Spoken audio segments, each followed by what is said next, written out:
All right. What is going on, everyone? Welcome to the first 2025 episode of Faith Unaltered. I am your host, Tyler Fowler. With me is a panel of awesome people. I don't know how else to describe them other than what they are, and they are people, and we love them very, very much. Amber from When Deep Calls Deep, Joshua Davidson, my brother from another mother, and Jamie Russell in the flesh and looking very Seventh-day Adventist-like. What is going on, y'all? How you guys doing tonight, man? I'm excited. So I'm feeling froggy tonight. So I probably because of no sleep and Fortnite all day long with Amber. And so, yes, members, we are recording special gaming awesomeness from your two. I don't know if we're your favorite hosts, but Amber and I, along with some other friends of ours, are gaming, and I'm recording it, and we're going to get some of that stuff up for our members because we love you guys and we want to offer something to y'all. So anyway, before the big announcement, I want to get how my co-hosts are doing tonight. What is going on, y'all? I love you guys so much. Thank you for being here, and thank our audience for being here. We love you too. But what's up, Amber? We'll start with you. What's going on, Chica? Hey, it's been like 5 minutes since I talked to you. 5 minutes. Yeah. Like, yeah. So I am getting ready to start the last week of winter break before everything gets crazy and school starts back again. But new school, and this semester, I only have 2 classes instead of 3, and they are going to be scarily easy. So I've got a light load, and well, except I have to take a New Testament hermeneutics class, which I'm already like rolling my eyes at because that's a whole semester of not taking anything Old Testament or Hebrew. And so I'm already going through withdrawals, but that's okay. So it's all the word of God, homie. But we've got this new thing going with Courtney and I. It's going to be all Old Testament. So we got that going with Hebrew Bible. And then I got some other stuff on my channel that's coming up. So yeah, I'll still get my Hebrew fix in. But right. Yeah, just recovering from holiday and getting ready for school next week. And just, really enjoying the Faith Unaltered community because it's just an amazing group of people. We're the best. So. Like, I'm not even going to be cocky about it. Like, we're the best. I mean, there is no one that compares. So no group of people. So that's why y'all should be a part of the Faith Unaltered community, whether you're a subscriber, whether you are an acquaintance, whether it's your first time here, welcome, by the way, if that is the case, or whether you're one of our dearly loved members. Like, we love everyone and we welcome everyone to an awesome community. Speaking of communities, we are in the process of getting a Discord finally set up. Amber pushed it on us and we're like, we'll take it. And so I like the idea of Discord. It's going to take over for our Faith Unaltered messenger, so Facebook Messenger chat, but people can actually be a part of it, and we can have segments and different, not segments, but different structures for our fans, for members only. Like, you'll have a members only Discord as a plan, and then we'll have a space just for the host. And so, but we'll be able to interact with y'all instead of having multiple chat rooms within Messenger. We'll have one Discord where everybody can interact, and I think it's just going to be fantastic. Yes. Do we want to give everybody a sneak peek, Tyler? Because I can pull it up and we can show them a sneak peek what it looks like. Yeah. So again, while Amber's pulling that out, like, let me just reiterate to everybody, like, look at the title. So we're doing a big giveaway announcement tonight. So we're not doing a giveaway tonight. We are doing a giveaway on the 10th of January. That is the first announcement. So the January 10th, save the date, 7 p.m. Eastern time. We are giving away some things, plural. We've never done that before, all right? We've given away stuff, individual stuff for a live stream, one person won, and then another live stream, another person won, and then another live stream, another person won. But we've never did multiple people winning in one live stream. And guess what, y'all? On the 10th, we're doing 2 live streams. So we're just getting bigger and better, and it gets better. So hang out. I'm not going to give away everything yet, but hang out, and you're going to know exactly what we store for this giveaway, because it's going to be the best one Faith Unaltered has ever done. I promise you that. And it's super easy to get into that. I'll go into details. But Amber, let's see. Are you ready? Let's see it. The new coming Faith Unaltered Discord. This is what it looks like. So it'll have all this like really cool stuff. So there's a special members only area, and there's a special area for different levels of our members. So because we've got laity members and we've got clergy members, so there'll be different stuff in there. And there's a mod area for anybody who is a mod or wants to be a mod for Faith Unaltered. There's a special section for that. And there's also all the Fortnite crew, all of us, the co-hosts and everybody have a section down here. Yeah. And then there's a welcome area where everybody will be able to interact. So it's going to be, something, and this will have the ability to, you can voice chat with people. So like if you're a member, you can put in a request to see if, one of your favorite co-hosts has a time and they want to voice chat, they could do that. Like there's some pretty cool stuff we can do with this. I think what's, just seeing this, I think would be cool is like a Q&A, like not a live stream, but just like a private Q&A in case anybody wants to, hey, I've got some stuff I want to talk about, but not necessarily on a live stream or even on a pre-recording. Like I don't want to make this public, but I do want to talk to you guys about it. Like I really think this would be the place for that, and we could offer that to our members. So. I was going to add an Old Testament Q&A section, and Courtney and I and Carrie can take over and answer and solve all the mysteries of the Old Testament and the Hebrew Bible. There's many. Like that, so. There's many. Well, with the new segment on Faith Unaltered called Hebrew Bible Breakdown. Like y'all better be the ones doing that, because I cannot break down the Hebrew Bible or the Greek Septuagint. Like I just can't, so that's why we volunteered Amber and Courtney and Carrie, because they know it. They know it. Are you studying Greek? That's your studying Greek for sure. Oh, I am. Yeah, I'm studying Greek, but New Testament is my wheelhouse. Like the Old Testament, I can read a little bit of the Septuagint. There's a small difference, I guess, within the Greek. I mean, it's not much, but it's more ancient Greek like. It's not ancient Greek, but it's ancient Greek like for sure. But yeah, Keeney. So what the apostles wrote in is definitely like some people would argue it's the same thing, but there are differences within the grammar, for sure, different spellings, things like that. In the Keeney period, there are Koine for our Protestant friends. They're doing away with other stuff like that they didn't so much in the Septuagint. So it's basically grammar, but like doing away with different case endings and just different things like that. And so it's the same, but it's not. And so, but New Testament has always been Josh, mine, David's, all of the FUAOGs. We've never been really strong in the Old Testament. Josh has been our strongest for sure. But Amber and Courtney and Carrie just whip him out of the water, man, like a wet noodle. He couldn't do. We needed these people. So thank you, Warren, for loaning us Amber, at least.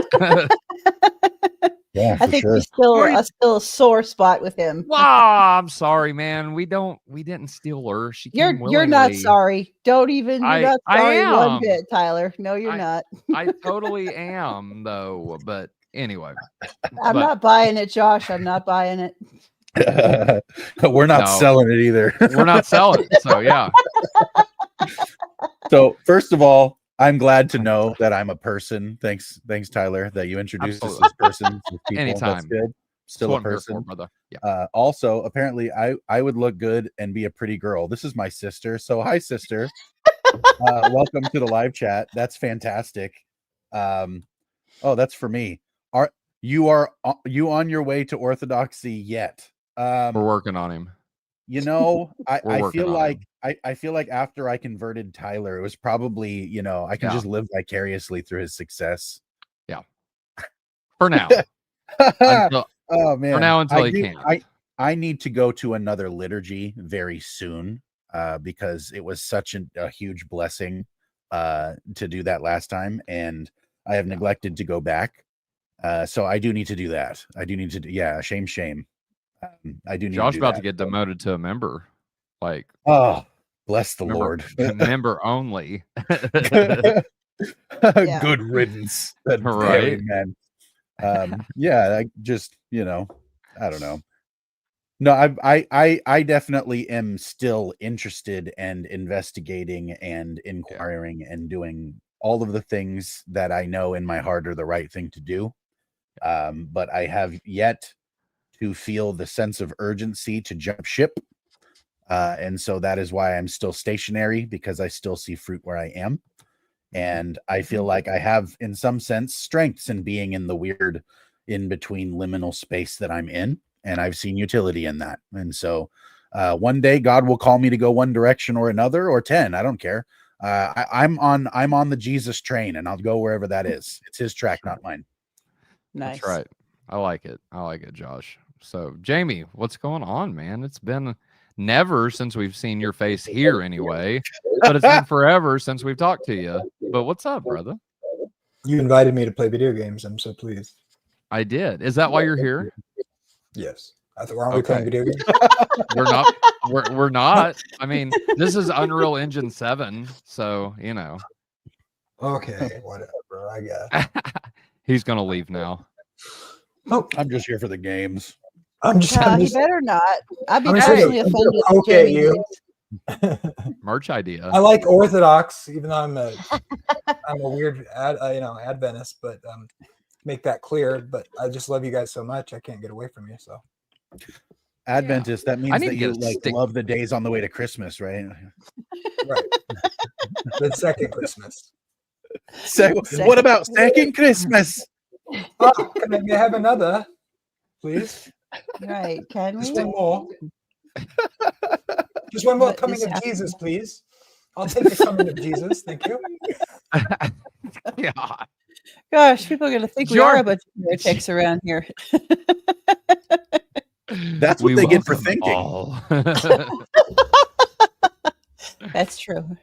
I want to. So Jordan, thank you, man. Thank you so much for the super chats. You're doing awesome. And again, super chats aren't required. We welcome super chats because it funds the ministry.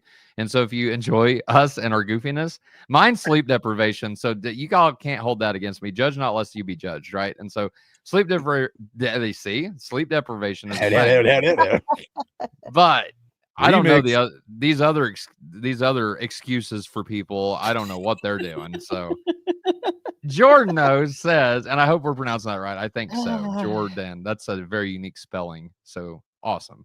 Well, besides that, you guys should moderate more debates. Okay. Especially you, Josh, definitely great at it. Would also grow the channel. I agree. That's what I talked to these guys about, whether anyone would be interested. Definitely want to moderate more debates, but if also our crew would be interested in actually participating in what's the word I'm looking for? Like high profile debates with other people, with other apologists that are well known within the community. And so that's definitely being talked about for sure.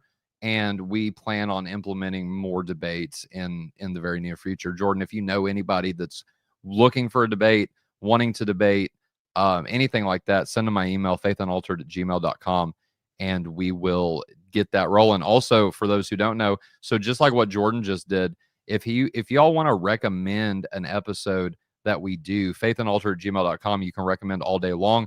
But here's the cool thing about our memberships: clergy members. So we have laity, which is our low tier, $2.99 a month. We have clergy, which is our mid/high tier, because we've only got 2 tiers right now. That is $4.99 a month. So for an extra $2, you get all the perks of laity. Plus, you don't get to recommend us stuff to do. We take video and an episode, not recommendations, but if you guys tell us to do an episode, like, we will do it. And so it's not a request. It is, hey, I'm clergy and I want to see you guys do this episode. Consider it done. It might take us a little bit to get to it given our schedule, but like right now, we really don't have a lot of people scheduled. And so doesn't debate. So don't ask. Amber doesn't debate, and that's cool. I don't debate anymore, though I will engage in more formal / informal discussions. Like, I probably won't engage in a formal debate anymore, but I will exchange in a discussion between me and someone else. And so that's as close to debating as you're going to get from me.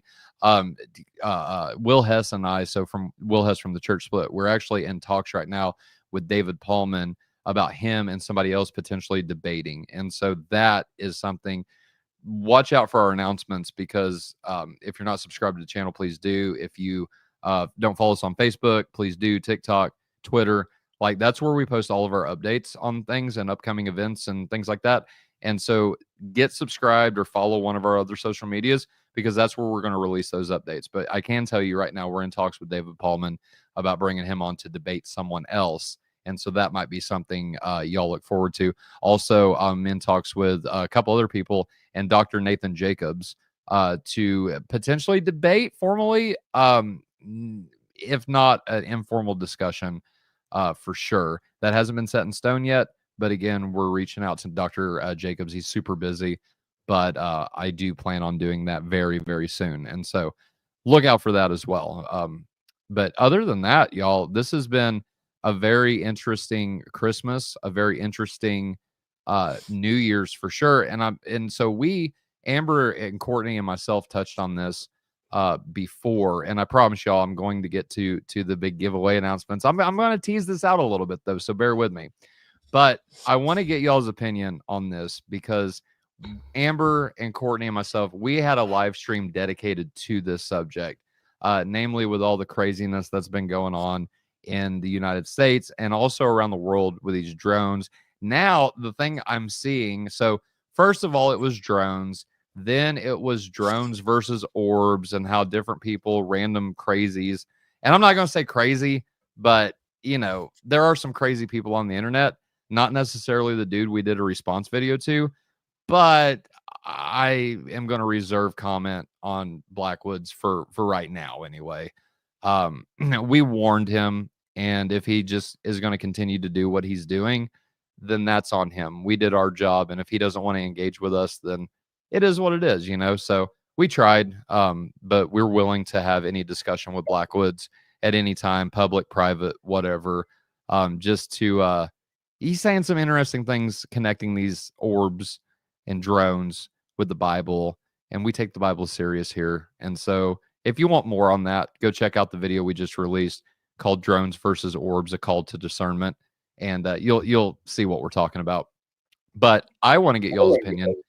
There's a new development now within the world that has been going viral all over TikTok, all over social media, and I responded to it on Facebook. I don't know how good it did. I didn't go back and look. But apparently now, guys, there's a fog that has been prophesied on TikTok, because that's where God is speaking through the majority of people now is on TikTok. But there's been a fog prophesied for so long, since 2023, that a fog would come, and a fog would just be completely detrimental to the entire world. And now people are getting... Huh? Good. Just the FUAOG, FWOG.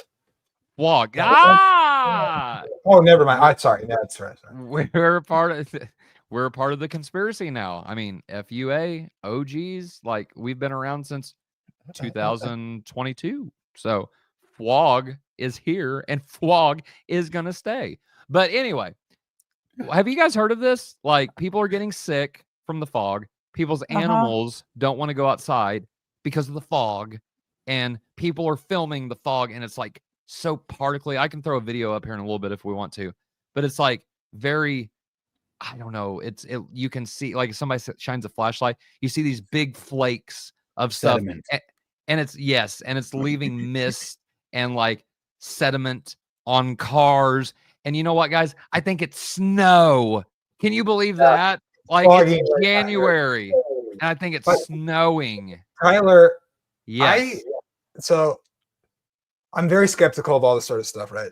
Of all kinds, right? The UAP stuff and the orbs, but like, so my friend, okay, I'm in North Idaho, and he just moved kind of 2 hours east of me, and kind of unexpectedly out of nowhere, like went into this town over here in Montana, and he just like got a job, and just really fast, like, and I expected him to come back, but he just like stayed there because he got a job and like found a cabin to live in and everything.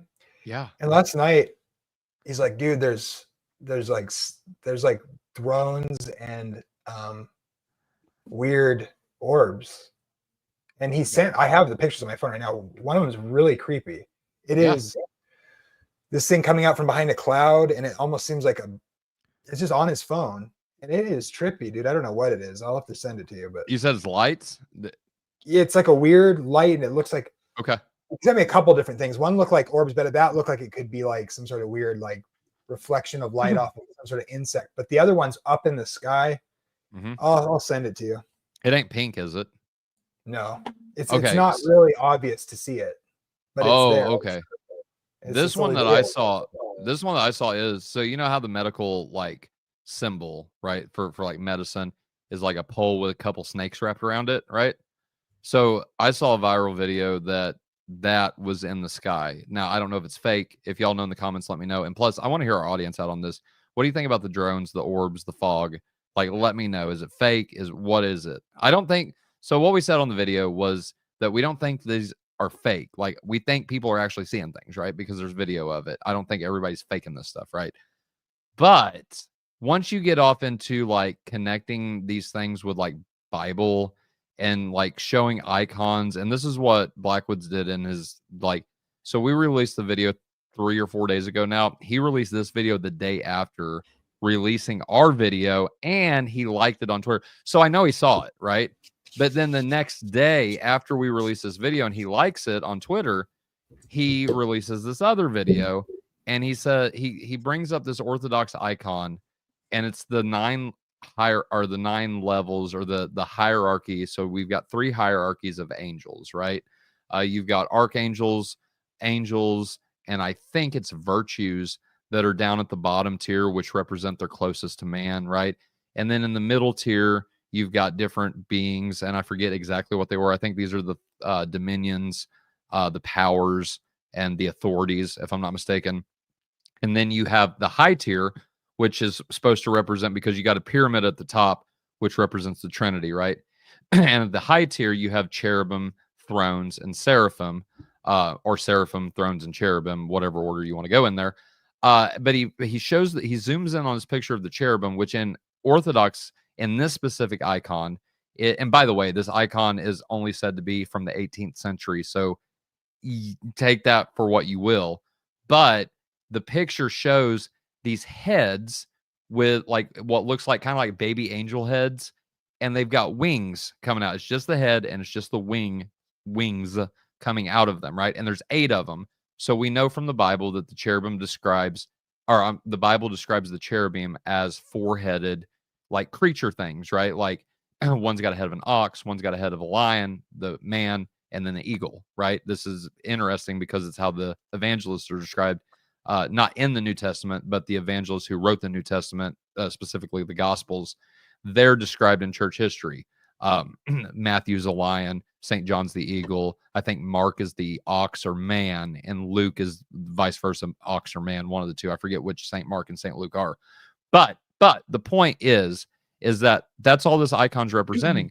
But Blackwoods takes it and says, well, see, in this icon, you can see how they look like drones, and they are splitting apart and showing up in different places. And then he shows a video of this orb like blinking out, like, so say it's here, right? And it's moving across the sky, and then all of a sudden it'll blink out of existence and then come up over here and keep flying. And he said that's what the icon is showing. And I'm just like, no, we went from speculation to outright lying now. Unintentionally, intentionally, I don't know.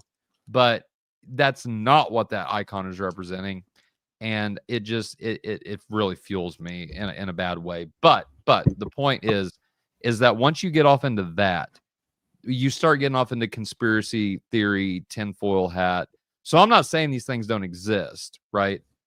I'm skeptical about the fog. Have you heard anything about that, Jamie? Yeah, I don't know much about it though. Just okay.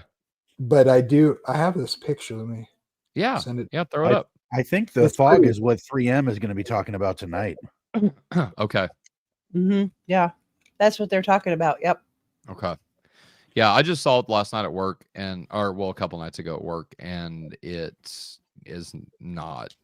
I don't buy it. I think it's people are seeing snow. I think in January it's foggy outside, guys, especially after it rains. Chat GPT, does it take high? Because a lot of people are saying that It smells like chemicals, and there should be no fog because it is not humid. Well, guess what? You don't need high humidity. You're not going to get that in January anyway, at least where I live, you're not. You don't need high humidity for fog. Like, there's nothing weird Just be going low on pressure. here. Just be low This pressure. sounds I got like a this little bit of moisture. the perfect sort of thing in the right moment for people to, what do you call that when they have like mass hysteria? It's like you start to feel sick, and then you notice anytime fog forms, and then it's like a paranoia thing, right? Yes. And people are saying they're losing their voices, they're getting a sore throat. Well, guess what, y'all? What happens in the winter too? Yeah. Everybody's sick. Kelsey just got over RSV. Like, we just got over I just got over a sinus infection myself. Like, my throat hurts. My nose is runny. Like, that's what happens in the wintertime. It happens every year, and it's going to continue to happen. I predict next year people will get sick. Like, it just happens. Well, I predict that people will continue to be spooked by fog, whether it's contextual or not, because fog is simply disembodied water. It's a ghost. Right. It's a phantom. So, it's a haunting. Yeah. So if you see fog that's lit up by a bright light, usually it's enchanting. But if you see fog that's dark, it's haunted. Don't go in there. Like, that's the human intuition. So they're going to be spooked by fog. Right. Well, in The Mist and The Fog, the movies, they didn't help anything. Now, if aliens start coming out of this fog, then I'll recant everything I said and repent and say, okay, you got me. You have to. Mm-hmm. Or they'll get you. Or they'll get you. That's right. That's right. So anyway, like I said, I was just curious your all's thoughts on this. Amber, if you got anything you want to add to it, like, please feel free. I do want to hear from our audience too. Again, guys, what do you think about the fog? Is it real? Is it fake? Have you seen it? Like, I'm willing to hear people's anecdotes out, right? Like, our anecdotes. I'm willing to hear your story. And so please, like, convince me or just tell me your story. Like, either way. But Amber, what do you think? I think that there is a lot to be said for the fact that there is this kind of stuff seeds confusion, and the forces opposed to God and the gospel of Christ love to seed confusion, and that's what I think. I said something similar on Facebook. I said, guys, have we forgotten that Jesus Christ is still in control? We as Christians do not have a spirit of fear. And this is where we're going to tie in Christianity to this.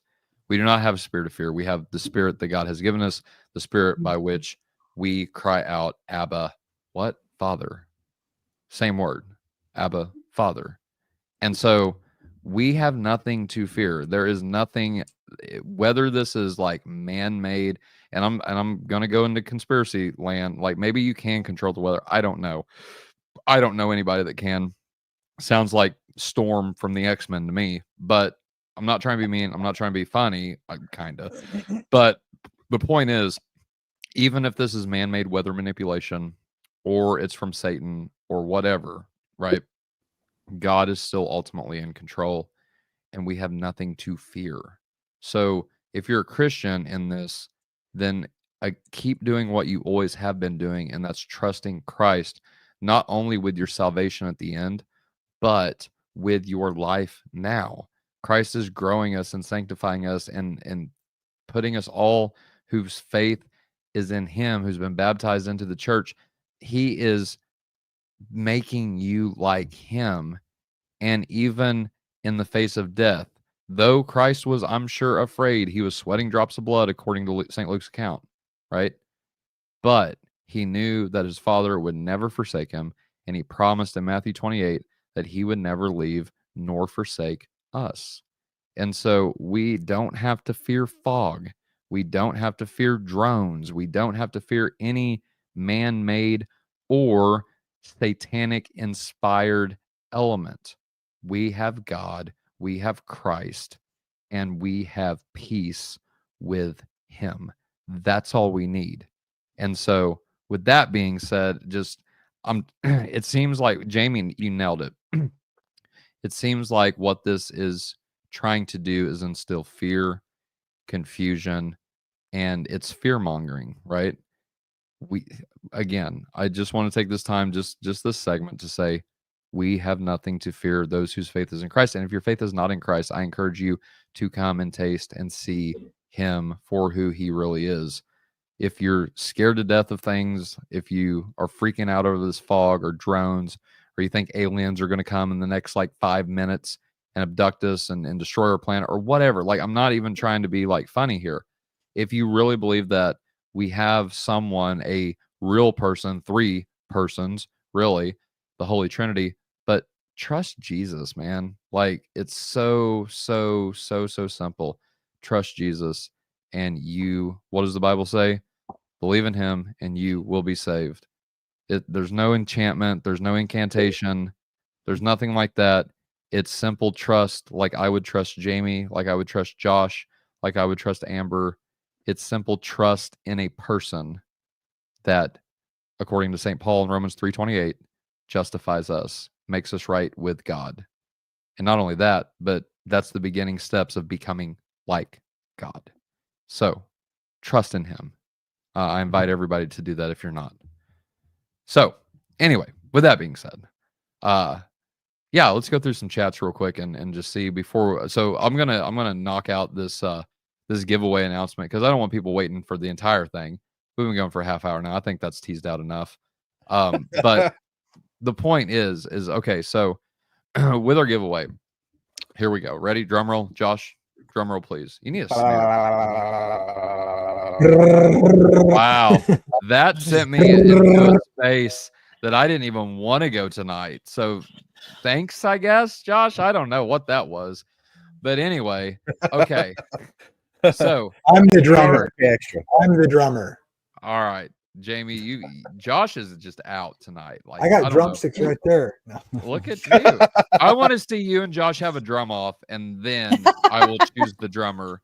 So Faith Unaltered drum off, comment yes in the chat below. Let me know if you want to hear that, and we'll see if we can get these 2 guys to do that. But I want to see that. Yeah, I definitely want to see that. Yep. I'm a clergy level member. I want to see that. Ooh. I don't even have any drums. I just have a practice pad. Hey, we can do paradiddles, we can do rudiments, whatever. Like, let's see it. That's good. Josh is the drummer. Good call, Amber. Josh is the drummer. Jamie's like, I'm out. There it is. Don't play anymore. It's been like 10 years, so. I have that ace in the hole, you know. I am anytime, and that's not a once a year thing. That's anytime. So unless we get too overwhelmed, then we'll cut it. But okay, so the giveaway. So what we're gonna do is on January the 10th, beginning at 7:00 p.m., give or take, a few minutes. We're all gonna try to be here at 7 p.m. and we are going to do a subscriber. So anyone who is a subscriber can enter in to not 1, but 2 giveaways that are going to happen that night. So we're not going to tell you what we're giving away just yet. I don't know if we'll let you know even before we give it away. We might say, here's the winner and here's what you won. And it's a pencil. Yay, Faith Unaltered pencil. No, I think it'll be worth your while. Not a pencil. No, not a pen, neither. But so that's what we'll do. We're going to do a giveaway to 1 subscriber. All right. If you're a subscriber, all you have to do to enter in is be a subscriber and then let me know you're here. So you have to be here to win. Okay. That's crucial because if you're not there, I don't know who wants in on this, because the way you enter is by joining us on that live stream and then commenting or putting in the live chat, hey, I want into the drawing. It's the easiest way we can do this online that we know about. We don't have a sign-up sheet. We don't have anything like that. We just want people to enjoy this. We've hit 5,000 subscribers, and we want people to be here to have a good time with us. And so that's the only requirement, is to be here and be a subscriber and put in the chat, hey, I'm here. I'm going to stay till you guys draw, which we'll draw relatively quick. And then I want to be in the giveaway. Like, that's it. Just put, yes, I'm here. I want to be in the giveaway. You're in. Okay. We'll put your name in a rotating wheel. We've done this before in past giveaway episodes. Just go look them up if you're not familiar with the concept. And we will spin that wheel, and whosever name it lands on, you will get a giveaway prize straight from Faith Unaltered. You do not have to pay anything. We cover the shipping. We cover what you're getting. We cover everything. All you have to do is give me your address, and that's it. So I will get it out with you or to you, depending on if we have them or not by the time we draw, within the week, I'll say. So I want you from to the time we deliver it get them- directly to my door I cannot do that. because I have to walk way down to my mountain. Oh no. Hey, 'Cause I that's know where I'm you gonna get win. like UPS, man, or FedEx and say, hey, bring it up to the door, delivery instructions. So bam. There you So go. Tyler, Yes. 7 p.m. What time zone? Thank you, Josh. 7 p.m. Eastern. So every 7 p.m. we ever do on a normal Friday night, which January the 10th is, we're going to start at 7 p.m. Eastern time. That's 6 Central, that's 5 Mountain, and that's 4 Pacific. All right. So there you have it. And again, I'll keep giving updates out as we go on further. But then we're going to do another drawing for another subscriber. We're going to do 2 subscriber giveaways. And whoever, same concepts and same rules apply. If you win, email me your address and we will get you that prize, whatever it may be. Might be a new car, might be a new Bible, it might be a new spouse. We don't know. I'm just kidding. No spouse, but We're not. No. Oh Lord. JK. No, let no That man was over separate. the You line. can send me Let- my listen. spouse.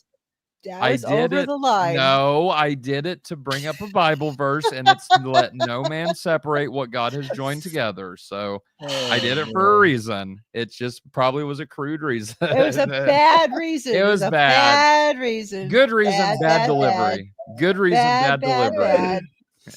Oh my But- goodness.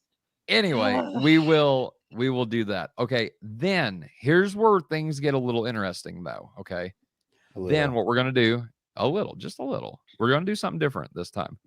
Then we're gonna say bye. We want to thank our subscribers. We want to let you know we love you, each and every one of you, male, female, black, white, whatever.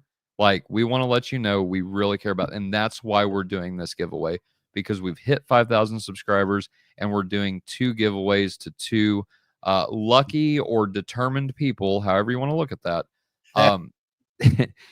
to you. So this is our give back to you. But then we want to do something a little bit more special for our members.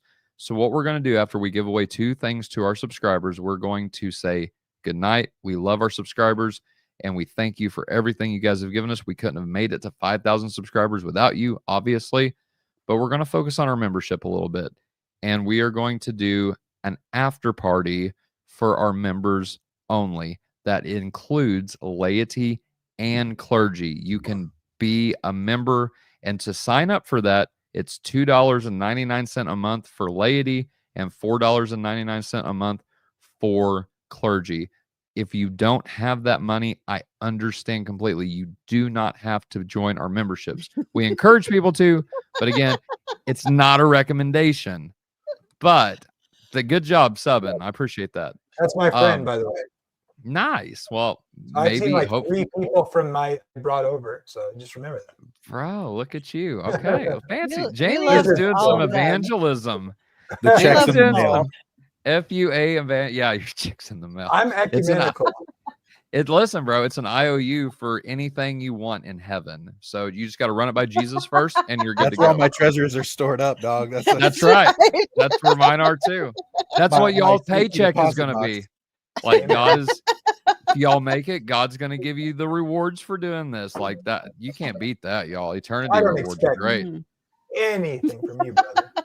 But just to be there, be a shoulder. Yeah. Amen. Give me the cardboard box in the trailer park. Like, I don't care. Like, just let me be there.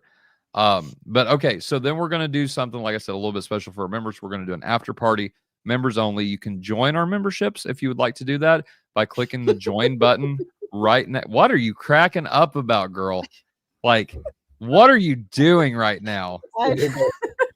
There are some geese who have entered the silly camp over here. That's all. Squawk, squawk. We're gonna let Amber like collect her composure. This is what is going on, Amber? We're gonna call you out. Go on. No, Well, okay, hey, no, we this got all the this time in the world. cracking me up. Indulgences are back, baby. Yeah. Yeah. Oh, so you You can know it. indulge us by clicking the join button, and then you can join us Look by at clicking the that. join button, and then you can come on for the after party as officially as a member and be That's there right. for the substantive and wonderful giveaway that we have for members only. Giveaways, bro. Giveaways, We've got multiplicity, even 4 giveaways for our Mhm. members only. So we're doing 6 giveaways this night. And so we're doing 2 Right. for our subscribers and we're doing 4. Let me say this, 3 giveaways and a big giveaway that's going to include cash, not cash. We don't send cash out like that. That's too risky. But cash card, Visa gift card. We've done that in the past. To someone. One person's going to win a big jackpot giveaway.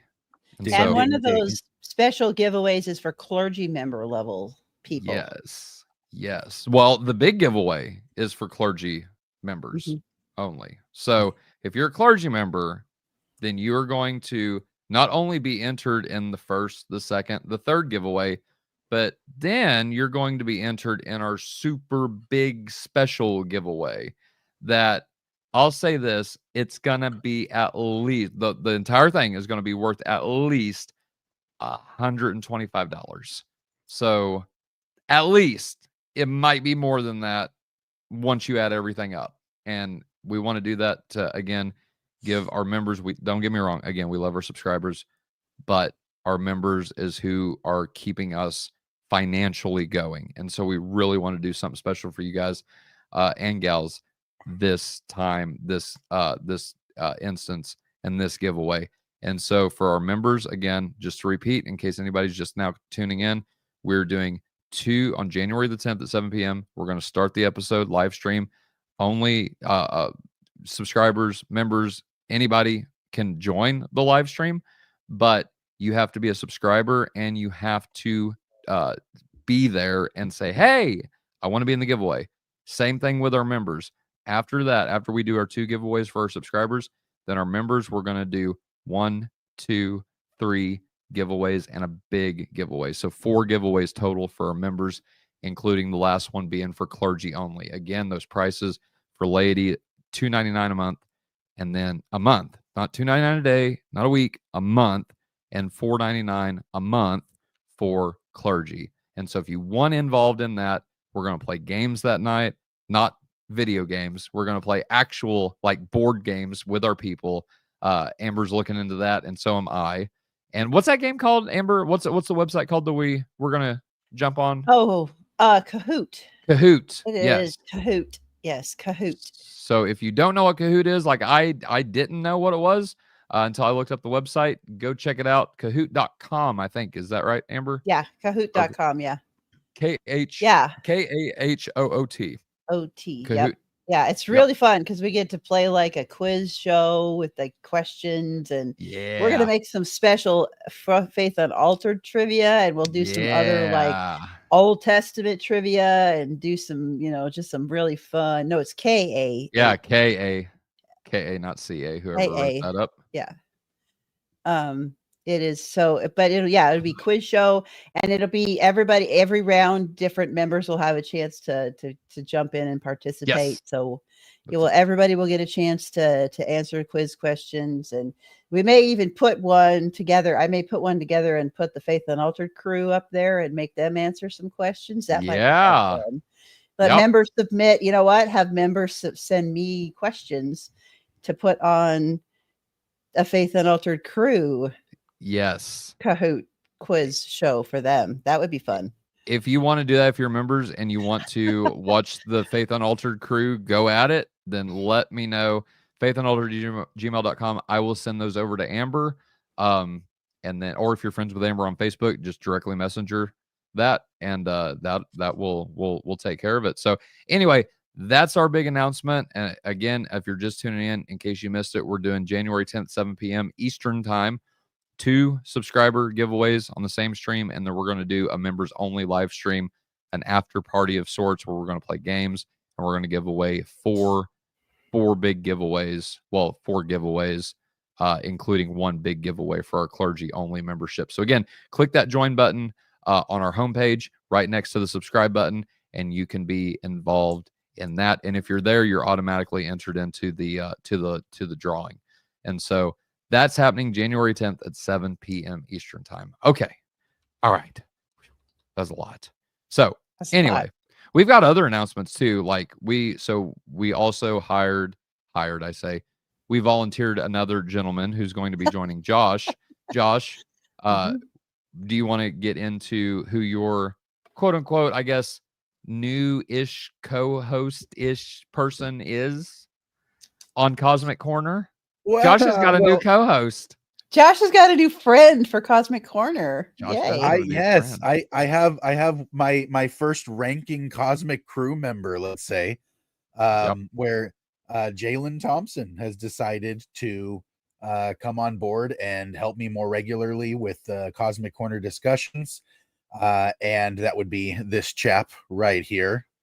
He's actually in the chat. He was earlier. That is he's hanging out with man. his daughter. Yeah, he's definitely a handsome chap. You know, he is. He's also rather bright. I'm excited that he's coming on. This is going to be really great. Some of the stuff that we have coming down the pipes for you guys is going to be really great. Jamie is really great for becoming a member. Look you should at our be like new Jamie. member. You should follow Jamie as he follows Christ, and you should become a member and support the ministry. It would be really good for us. Imitate me as I imitate and Christ. For you. But you know what's wonderful? Please, if you cannot join as a member and you don't have money for a super chat, you know what you can do? Please pray for us. Yes. Because we can't be on God's radar without being bright enough to be on Satan's radar too. So just please keep your favorite talking heads in prayer. It would be really wonderful. Yeah, it would be a real blessing to us, especially given the new year and all the challenges that we're going to be facing over the next however many months. And all of the changes that are going on. It's just really, we could really use the prayer. So keep us in prayer in the new year. If you would remember us. Amber. What? Whoa. No way. Wow. Hey, I want like everybody to come to the party, man. I mean, come on. Doing giveaways already. Look at that. She just gave away 5 free y'all better jump on this. So yeah, that looks like a channel that you should look up. Actually, you guys, this looks like a really interesting channel. It's probably something you could look up and maybe hit the subscribe button just so you don't miss out if anything else pops up that might be interesting. I thought you were talking about Faith Unaltered for a second, Josh. Like, yeah, I thought you should probably subscribe to that Faith Unaltered channel. Yeah, they seem like pretty cool guys. Yeah, no, this also looks like a pretty nice channel. I think that would be nifty. You should click on that one time. It's a unique name too. Then Let's Talk Something Big Dog. Like, I wish I would have named this channel that. Like, that's fantastic. Yeah, this is another good channel right here. That is a good channel. Yes. Oh, affirmative. So many good channels. We've got a lot of good channels like in our space right now. So go join all of them in one way, shape, or form.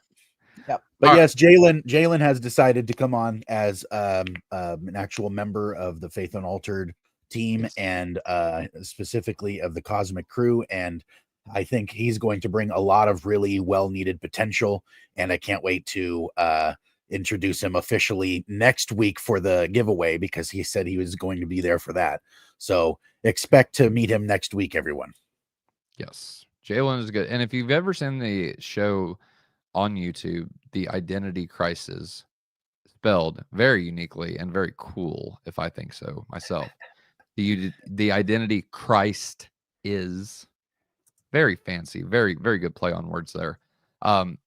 He will seem very familiar to you because he is, I guess, the only member that's left, and we'll let Jalen get into that story if he wants to.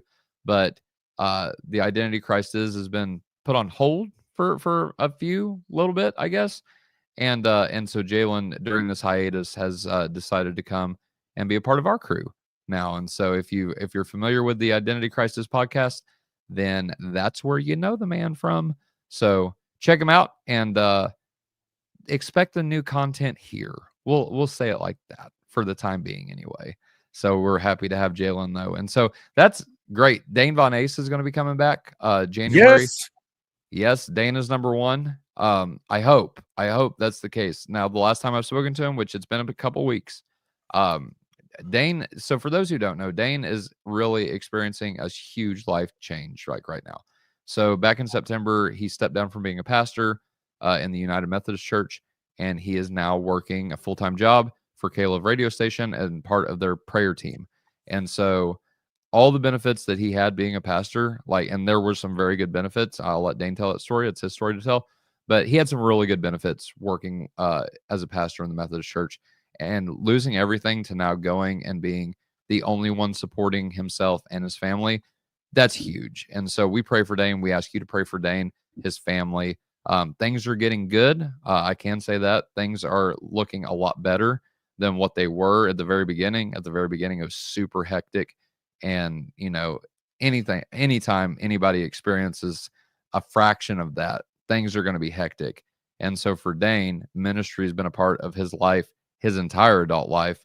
And so now to step in a new worldview, and it's just, it's crushing in some senses. It's bittersweet, really. I've used that word to describe things before on Faith Unaltered, and it is bittersweet. It's very sweet, but it's bitter at the same time. And so please pray for Dane. He would definitely appreciate that, especially what he's doing now. Again, he's a prayer. I don't know if he's a counselor or an advisor, or if he's higher up on the list, like in management type. With that, I know since he has some pastoral background, then he's eligible for higher up positions than just, praying, with people.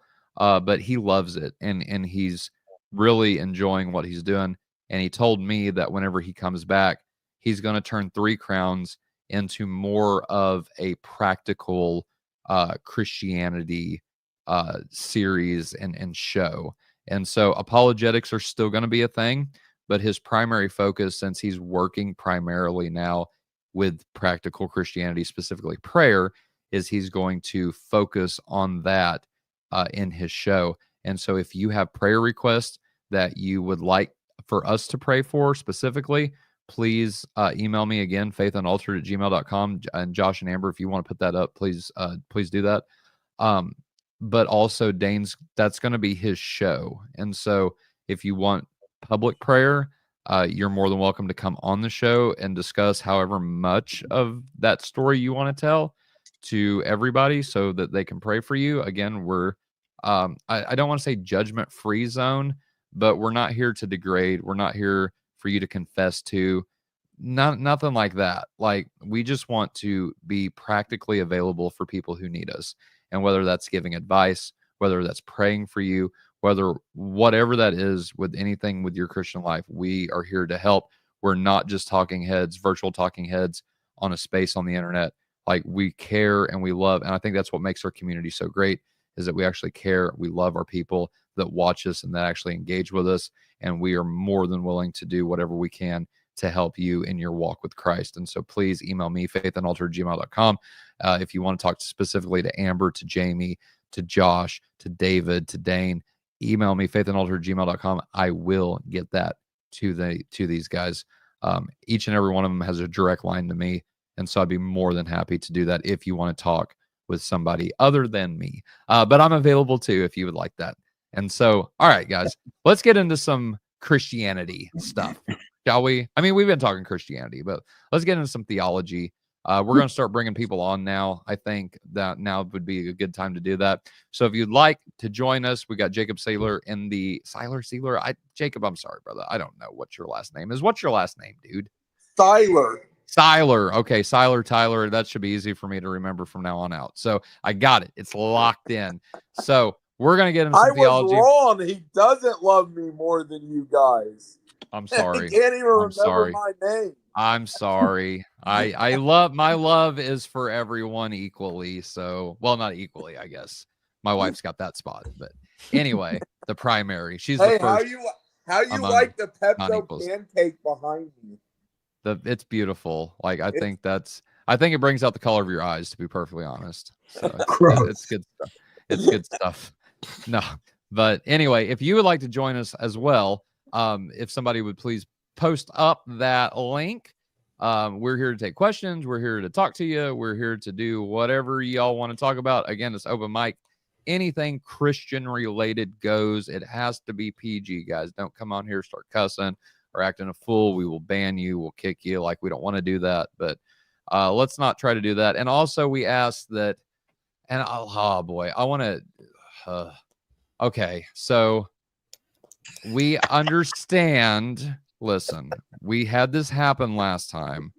So we understand that there are gifts of the Holy Spirit that are shared among the church. We know what these are in the scriptures, and so we're serious. So we take those things seriously. But please keep all prophetic utterances. Well, no. If it has to do with politics, let's not bring that up. That's not really Christian related, so to say. Yeah. I mean, I guess it could be, but if you got prophecies about Trump or anything like that, this ain't the place for that. You just please don't. We're here to talk theology. Yeah, theology, church history, anything like that. Just any normal subject about Christianity y'all want to talk about. Again, Q&A, if you guys got questions for us, like, let us know. But anyway, so that's it. Jalen, I don't understand why Jalen's in the chat. Like, get on here for a second. Like, come on. He's dadding right now. Yeah. All right. That's I got a question. You've got an excused absence, Jalen. Okay, I got you. Go ahead. Question. What do you think? Do you think generational curses are something that's possible in the New Testament period, in any sense? Now, let me premise that. I've been listening to that's a good question. The debates between the Calvinists and the Pentecostals and all that. Okay. And the Calvinists are like, no, and the Pentecostals are like, yes, we cast out demons and stuff. And so, like, I'm like, look, I'm open to that. I'm not a cessationist. Seems like alcoholism could be considered a generational curse, perhaps something like that. But maybe that's a totally different thing than what's going on in the Bible. Amber probably knows more about that. Did Jesus banish all generational curses, etc., sort of thing? Seems like you could make a case for it, but I don't know either way.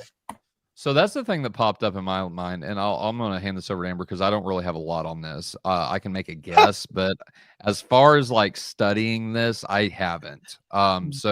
But that's the first thing I thought of whenever you said that, Jamie, was, well, okay, I can see how people will say, like, I'll put it like this, I guess. If like alcoholism is genetic, like, and I think that's a thing, correct me if I'm wrong, but if that's the case, then I could see that happening. I mean, because think about it, like within a materialistic worldview, like we try to associate mental disorder, which I'm not saying there's no such thing as mental disorder. Like, don't take this the wrong way. Cat, get off there.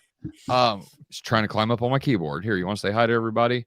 Meow. I'm a cat guy. Yeah. And she knocked my camera down. I am. I love my kitty. Beautiful cat. Thank you. But she's a rescue. But anyway. Oh, look at the puppy. Yeah. But very cute. But anyway, so generational curses, like, obviously in a materialistic worldview, like doctors, psychiatrists, different people like that who are materialists will associate everything like that going on within our brain, within our genetics, right? And that's cool. I just don't think they have a full picture, so to say. If you reject the spiritual aspect of the world and the reality that's around us, I think you're doing a lot of damage to what is attributing to those factors. Okay. We know demons influence things. We know Satan influences things. And so if there is this, a genetic alcoholism or genetic drug use, or even like, genetic, like sexual, how do I want to word this? Like sexual, just perversion. Promiscuity or perversion of what God has originally intended marriage to be between one man, one woman, monogamous relationship, then yeah, I believe that there are demons and influences like that that affect generations. I know for some people, like for me, for example, like I have a very addictive personality. Now, my dad had a very addictive personality back in the day. He's broken that though. So he's been set free from that curse, if that's what we want to call it. I still struggle with that, like very, very much so. And so please pray for me on that aspect. But with that being said, like, do I think like that's a curse that was bestowed upon my dad? Like, first of all, I said I didn't have a lot to say about this. I lied, I guess. But I don't think curse as in like witchcraft or like voodoo. Like, I don't think that's what the Bible is getting at there. Now, Amber can correct me if I'm wrong on this. But like whenever you think of curse now in the modern day, you think of like some witch back in the 1800s who was done wrong by a member of some family, and she says, or he says, whatever, you know, your family for 10 generations is going to be cursed, or 15, or whatever. All the males in your family are going to suck, like whatever it is, right? I don't think that's what the scriptures is getting at. So if we get rid of that ideology, then what we look at in the scriptures, again, Amber can attest, I'm sure, more to this than I can, but I think we have a better picture of what is in scripture, and that could be applied or applicable to us today. I don't think that if there are, that God has done away completely. Now, will that happen? Yes. In the new heavens and the new earth, I think every tear will be wiped away.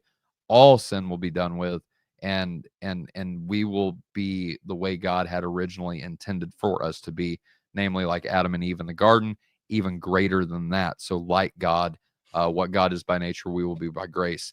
And so I leave it there, Jamie. I hope that helps. And now, Amber, if I'm totally wrong and off base, let me know. But this is kind of one of those complicated questions, because I don't think you're going to find a chapter verse that exactly is a word for word, literally addressing this. But I think that I think the generational curses, in the sense of the Old Testament idea of curse, which is a generationally rolling burden of sin. And I think that is very real, and that even after in the New Testament and post Christ, we still struggle with bondage, which is only given freedom through Christ. And so that generational idea of that rolling burden of patterns of sinful behavior that we learn from family that is given to us, or from friends, or from those in our community and our environment, that are passed down from generation to generation, that might not be genetic. It might be a pattern of behavior that is learned, and a sin burden that is continued in that pattern of behavior. That I think that we can see that pattern all through Old and New Testaments. So that's what I have to say about that. I agree. I agree. Sorry. Don't apologize. You need your sustenance. Yeah, I think there are generational curses, as in the manner that Amber said there's generational curses, like generational burdens of sin that people have. Or someone might have, and not in the voodoo sense, but someone might have a spirit that follows their family around. But this is the reason that I don't drink, because my mother was an addict in more than one way. And so I do not drink at all. I don't partake of anything because I'm prone to addictive behavior. Fair enough. I think that's wisdom, practically speaking. I actually work as the head maintenance technician for Christian Rehabilitation Center and homeless shelter. So I work around addiction like every day. And so I can tell you that addiction is definitely not just a physical reality. It's a spiritual reality. And so it's something where you know, like, it's not necessarily the case that being an addict is a genetic problem, but there is a genetic predisposition that people have to be more prone to having let's say the ability to develop severe habit problems in general. They don't even have to be attached to drugs or alcohol. They could be attached to any different kind of thing, but they do tend to have that sort of thing. And then you also have the develop of like epigenetic traits where people have, let's say they learn to be like their parents, but then also you can be like your parent, even personality wise, which seems very strange. You can be very much like a parent, even if you were never around them. I grew up without my dad present operatively around me, my childhood and my teen years, my young adult life. I met him a few times throughout my life and met him briefly just before he passed away. And I didn't spend any substantial amount of time with him enough that it would be formative to my personality. And yet at his funeral, I learned very vividly that I have a lot of trait overlap with my biological dad, despite my lack of exposure to his person. So there is a lot of things that are simply passed from person to person generationally. And I don't think there's anything strange about that. But to think that there are also, on top of that, let's say particular types of sins that latch themselves on, not only because of the influence of the parents, but also because of that genetic predisposition, but also because, like Jacob just said, it's possible that there's an actual guiding principle behind the thing. There's a spirit that's trying to use the influence of the people's weaknesses for their benefit, which is something that we understand to be demonic. And so it's not something where I think it's actually all that far of a stretch at all to say that could be dubbed a generational. I'm not sure that the scripture does go out of its way at any point to define particularly as vividly as we would want it to what exactly a generational curse is, but to think that they just disappeared when we see evidence of the fact, like people who are abused as children, it's possible that they abuse their children when they grow up, right? Most people who abuse their children were abused as children. But here's the cool and hopeful thing. Most people who are abused as children don't abuse their kids. Yeah. So it's not necessarily something where it's a given. Yeah, where you are like genetically determined to do a certain type of sin. That is not what I'm saying. Yeah. Well, you see this even in scripture. So they'll talk about a king that was really, really wicked. And then they'll talk about the king's son when the king's son comes to power, and the king's son has totally repudiated everything his dad did and is now living a more righteous life than his dad was living. And so it's possible to break the curse. It's possible to just say no. What do you think, Jamie? Yeah, I like what you said about it's like what comes first. Like someone says they spank their kids and so they act up because they get spanked, and then other kids say their kids are rowdy and that's why they spank them. And the idea that you can prove either, like, oh, spanking has a bad effect on children. I'm not making a claim either way. My point is, which came first, the chicken or the egg? The influence or the genetic so what is the word? The predisposition. Disposition. And so it doesn't, in my mind, like people are worried about like you'll say it's a spiritual thing. To me, it can be both. So it's like, it doesn't really matter if it's genetic or it's learned.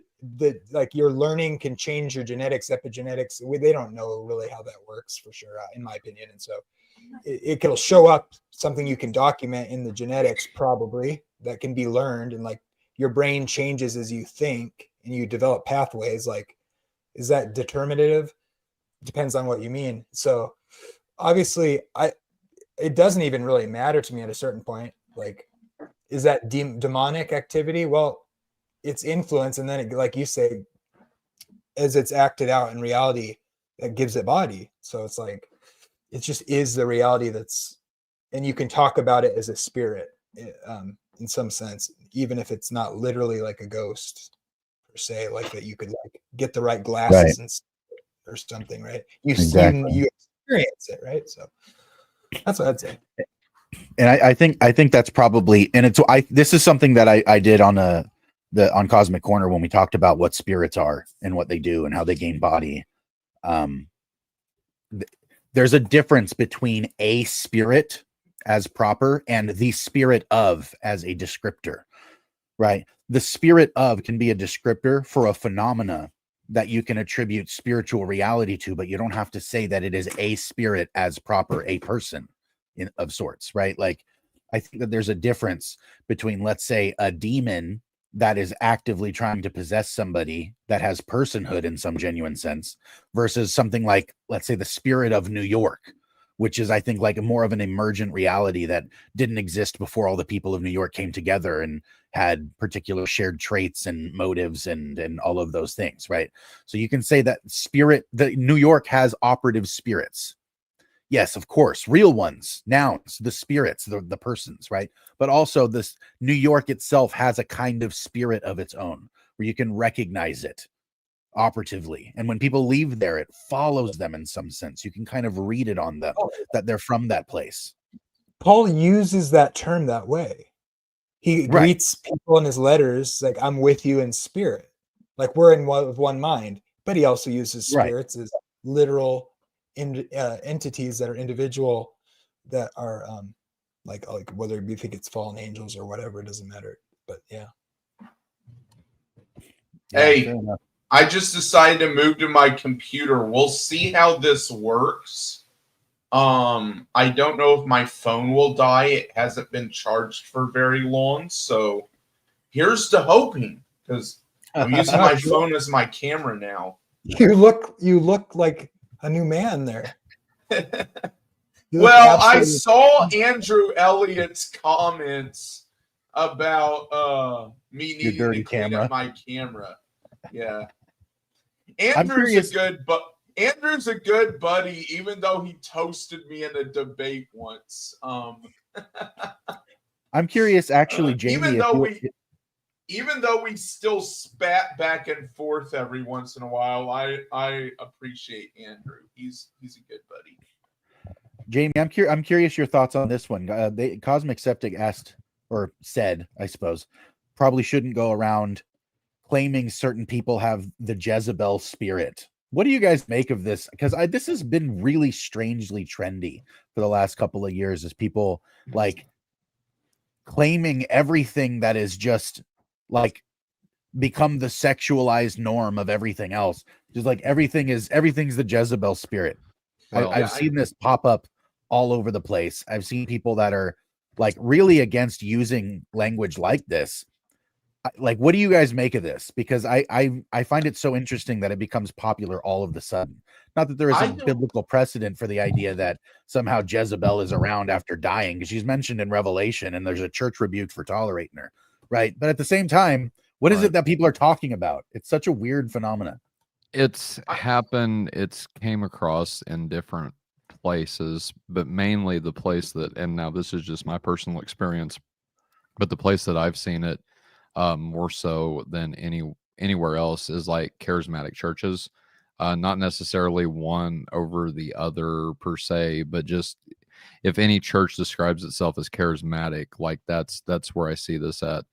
And it's more than just the Jezebel spirit, right? It seems like there's a spirit for everything, and not necessarily even a negative thing. So like the Elijah spirit, I've heard a lot about that. I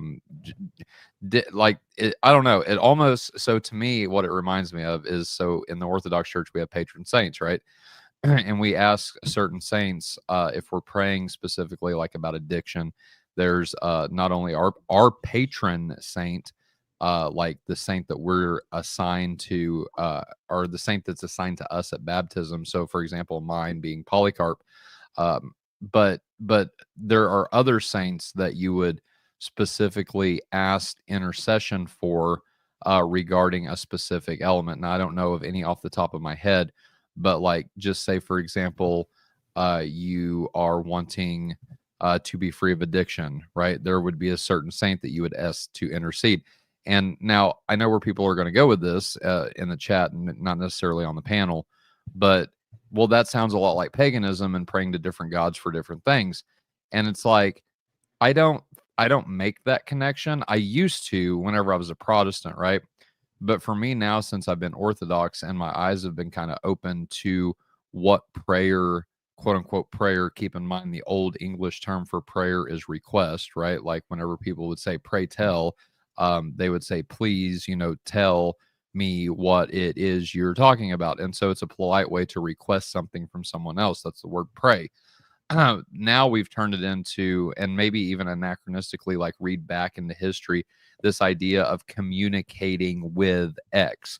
So if I pray to something, I'm not supposed to pray to anything else, but like pray to God specifically, right? And so I just say all that, like I'm trying to, I started thinking about something else, and so I'm kind of losing my train of thought. But to get back to the Jezebel spirit, what I'm getting at completely and totally is that, yes, I'm with you, Josh. I've heard that as well. And I'm not necessarily sure why it's happening, but at the same time, I know there's more to it than just like the Jezebel spirit. Maybe it's a way to categorize things like spiritual, like gifts or spiritual negativity, and like it's an easy categorization method.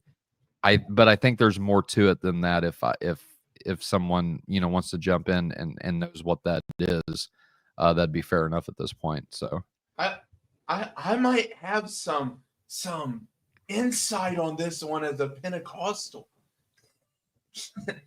No, most of the time when people talk about Jezebel's spirit, they don't mean that the spirit of Jezebel herself is on someone, but they mean like whatever spirit influenced Jezebel to be the demonically sexual person that she was is influencing that person.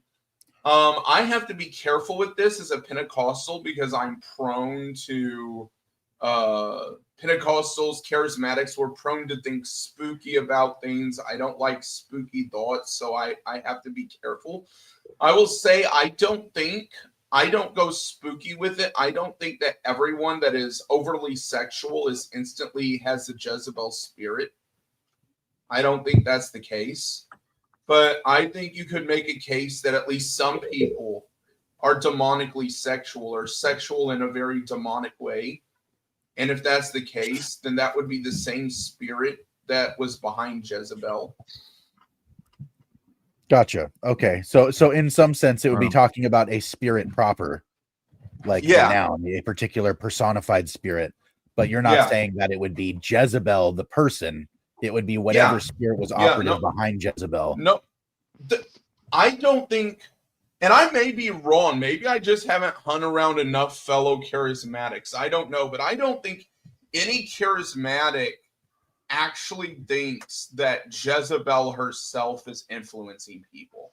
Right. Now, I think they take it too far, though, because like I said, the Pentecostals, charismatics were prone to think that any sin just has a demon behind it, just automatically has a demon behind it.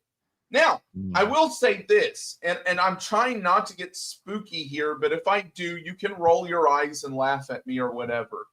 As someone, and a little bit of my story, I'm not going to go into detail, but my mother was not a very good woman. She was into all kinds of sins of that sort, shall we say. And also drugs and everything else. When I was a kid, and even now, every once in a while, the veil is pulled back for me, and I can see like spiritual beings every once in a while. I've never been into witchcraft, so it's not like that.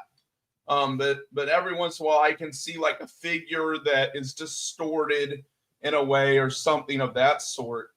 And what I will say is I think that that sometimes sexual sin can be a door to the supernatural in a very unique way that other sins aren't. Because of course those occurrences started happening when I was a kid, and my mother's sexuality was a big part of that. But that's me trying to say what I said without being a spooky about it. I think and this is something that I'm as I am admittedly more of a mystic than many people who would come on an apologetic show and chop logic with people. But I think that we can actually believe without any problem at all, according to the scripture, that spirits are an operative reality. And the question I think that most people have in relation to this, because there's so much vague talk about it, we're so used to speaking in what I call Christianese that we say the word spirit. We use it all the time. Ask the average person what the heck they mean by that, and they don't have a clue. Most people don't know what they mean by spirit at all. And so if you ask them, spirit of Jezebel, what is that? They wouldn't say it's the operative, umbrella of influence that arches across all of time that happens to coincide with X, Y, and Z series of pattern sins that you can recognize as their calling card of sorts. Like, I don't think anybody would really necessarily off top just kind of fly there unless they had really investigated or actually had to answer this question more than once. It's very difficult. And so I think that's why there's a lot of confusion surrounding it, is because there's a lot of ambiguity surrounding the word spirit or spiritual or what a spirit is, what it does, how it operates in reality. Most people don't know how to articulate that in the slightest, because it's not something that modern apologetics has much to say about, because we're more concerned about answering the atheist than answering the Christian. Yeah, my insights into this come more from personal experience than I have suppressed the idea of seeing behind the veil for so long that it's a rare occurrence now. Because when I was a kid, I saw a lot of scary stuff and it freaked me out. So I purposely don't study spiritual things, or well, not spiritual things, but like things about spirits. I purposely don't study them because I don't, but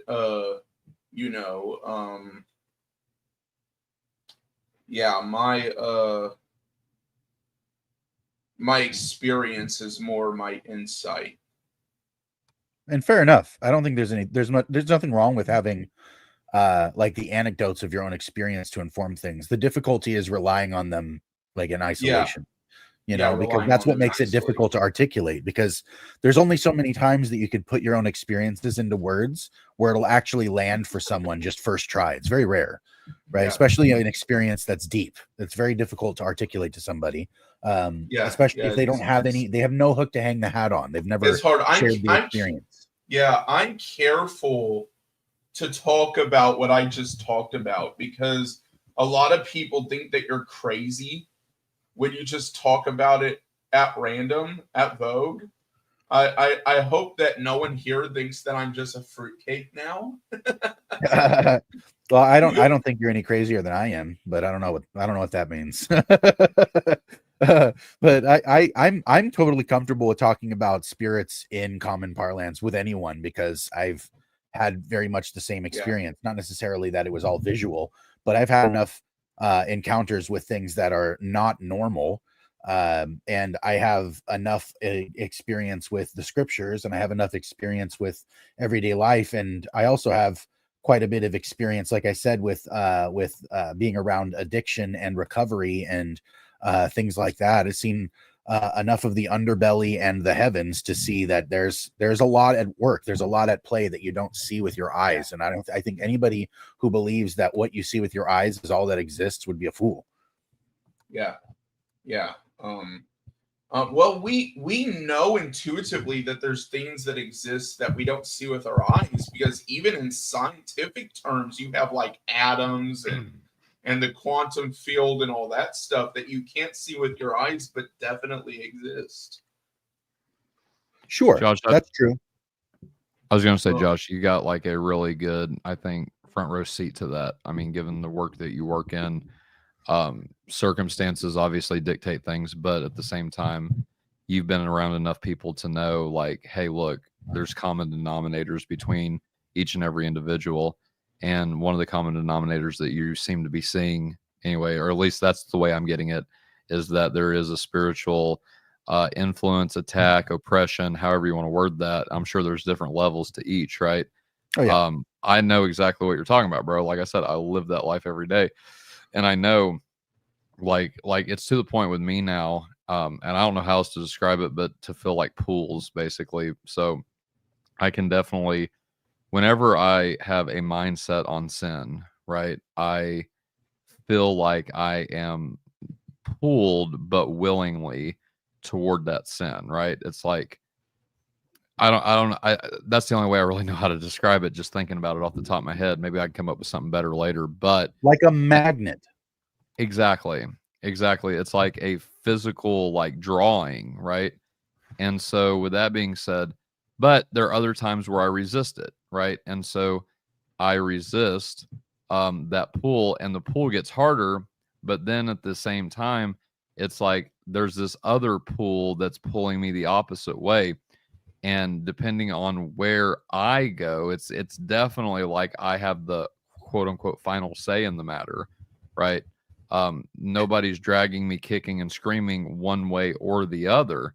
But what it is I choose to ignore the negative temptation or the bad or the evil or demonic temptation, the influence, the pull, and I choose to follow the pull of the Holy Spirit. I mean, that's the only way I know how to describe it.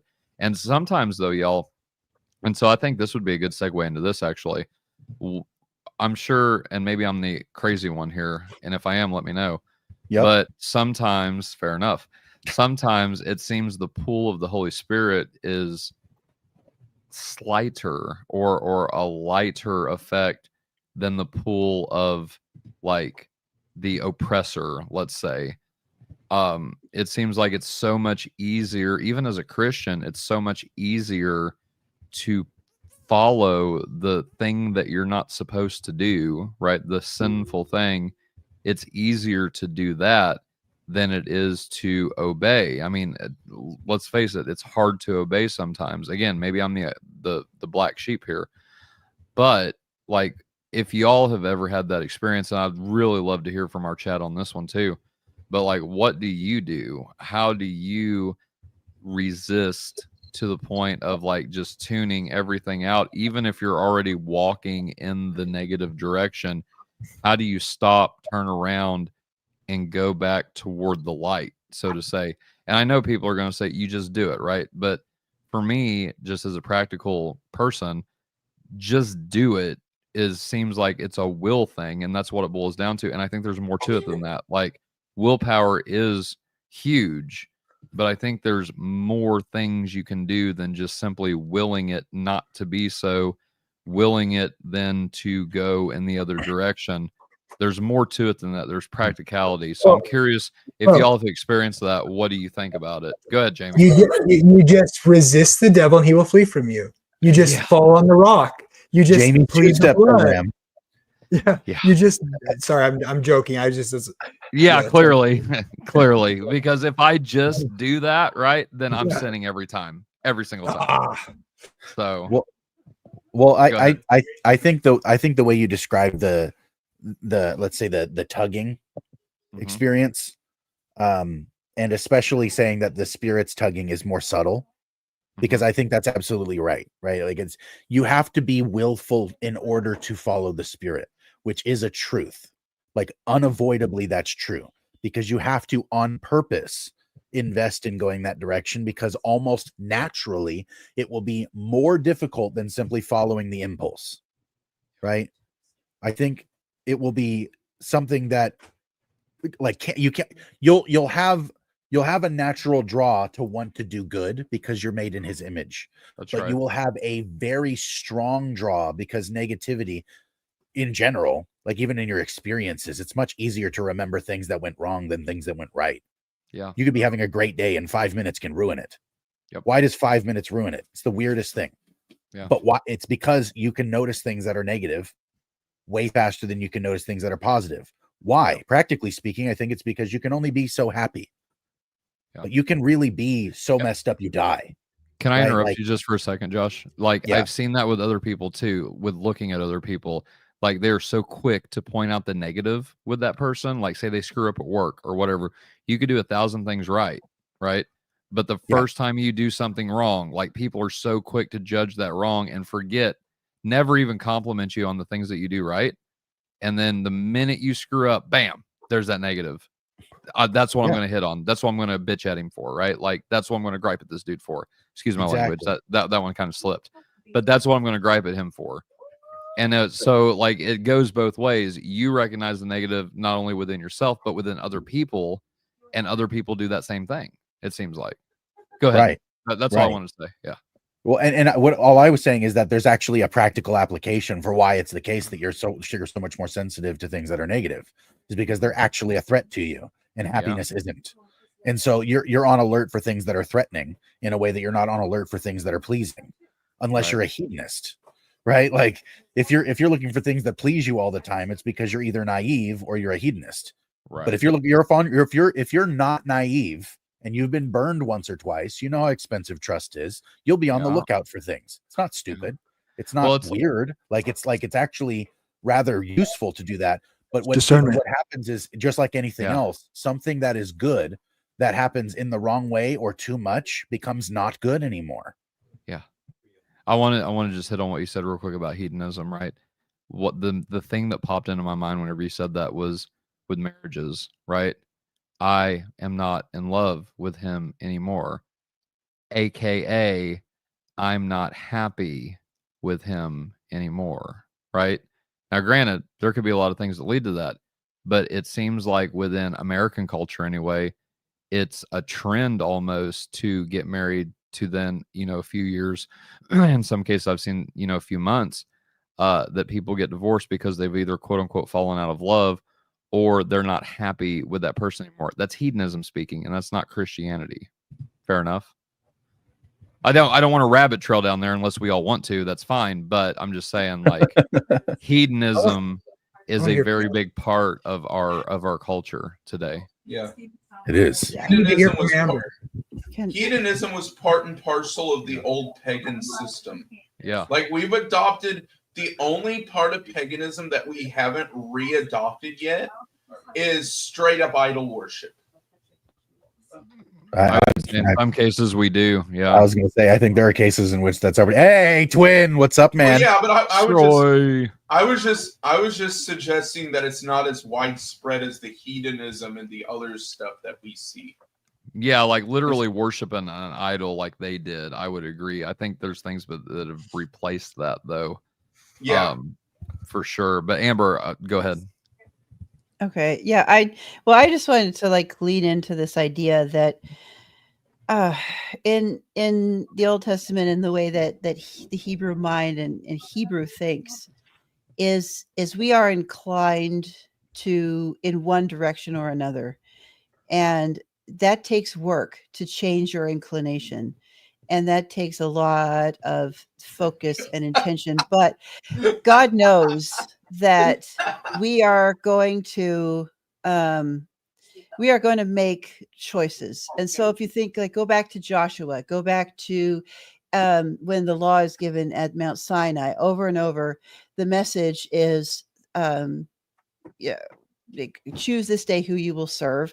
But there's provision and care built into the Old Testament, to the Torah, because God knows we want to choose him, but we're going to mess up.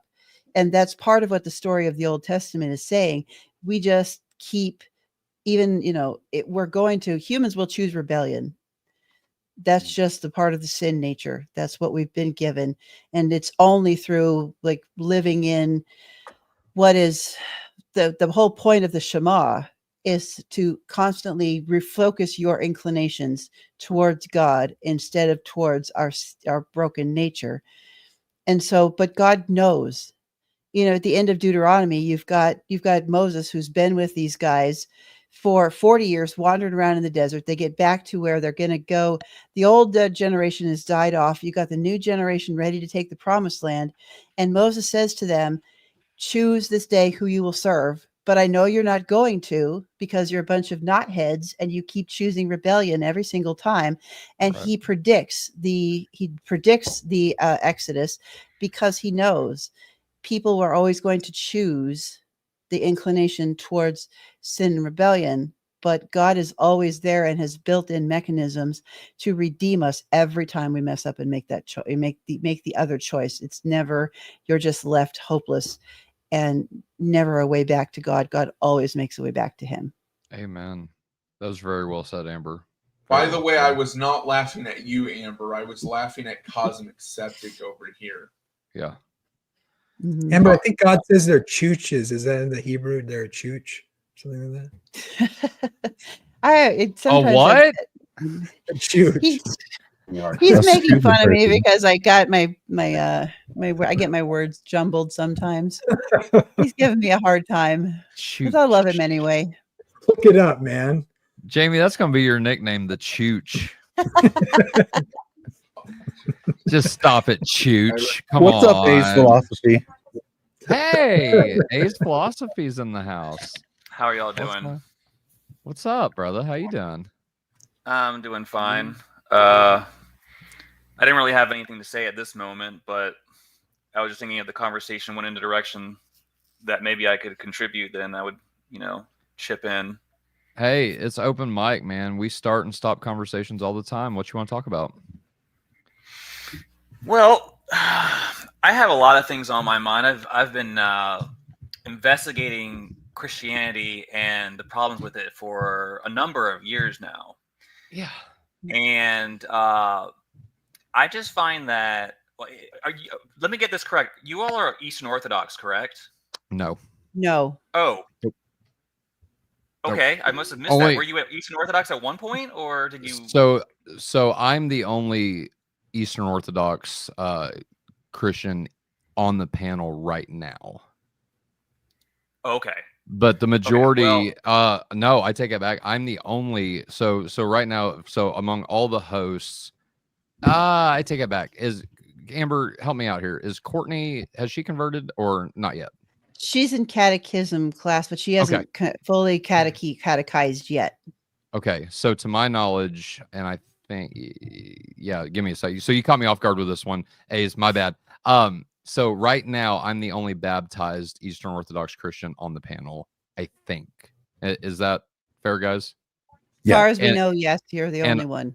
And on Faith Unaltered, like all time, right? Yeah. Okay. I thought so. I couldn't remember though off the top, but yeah. But we've had other Eastern Orthodox Christians on, like Josh Sherman, Troy. He's been on before. They're all Eastern Orthodox. So we've got a lot of Eastern Orthodox here and in the chat, A's. So does that help? Oh yeah, thank you. Okay, yeah.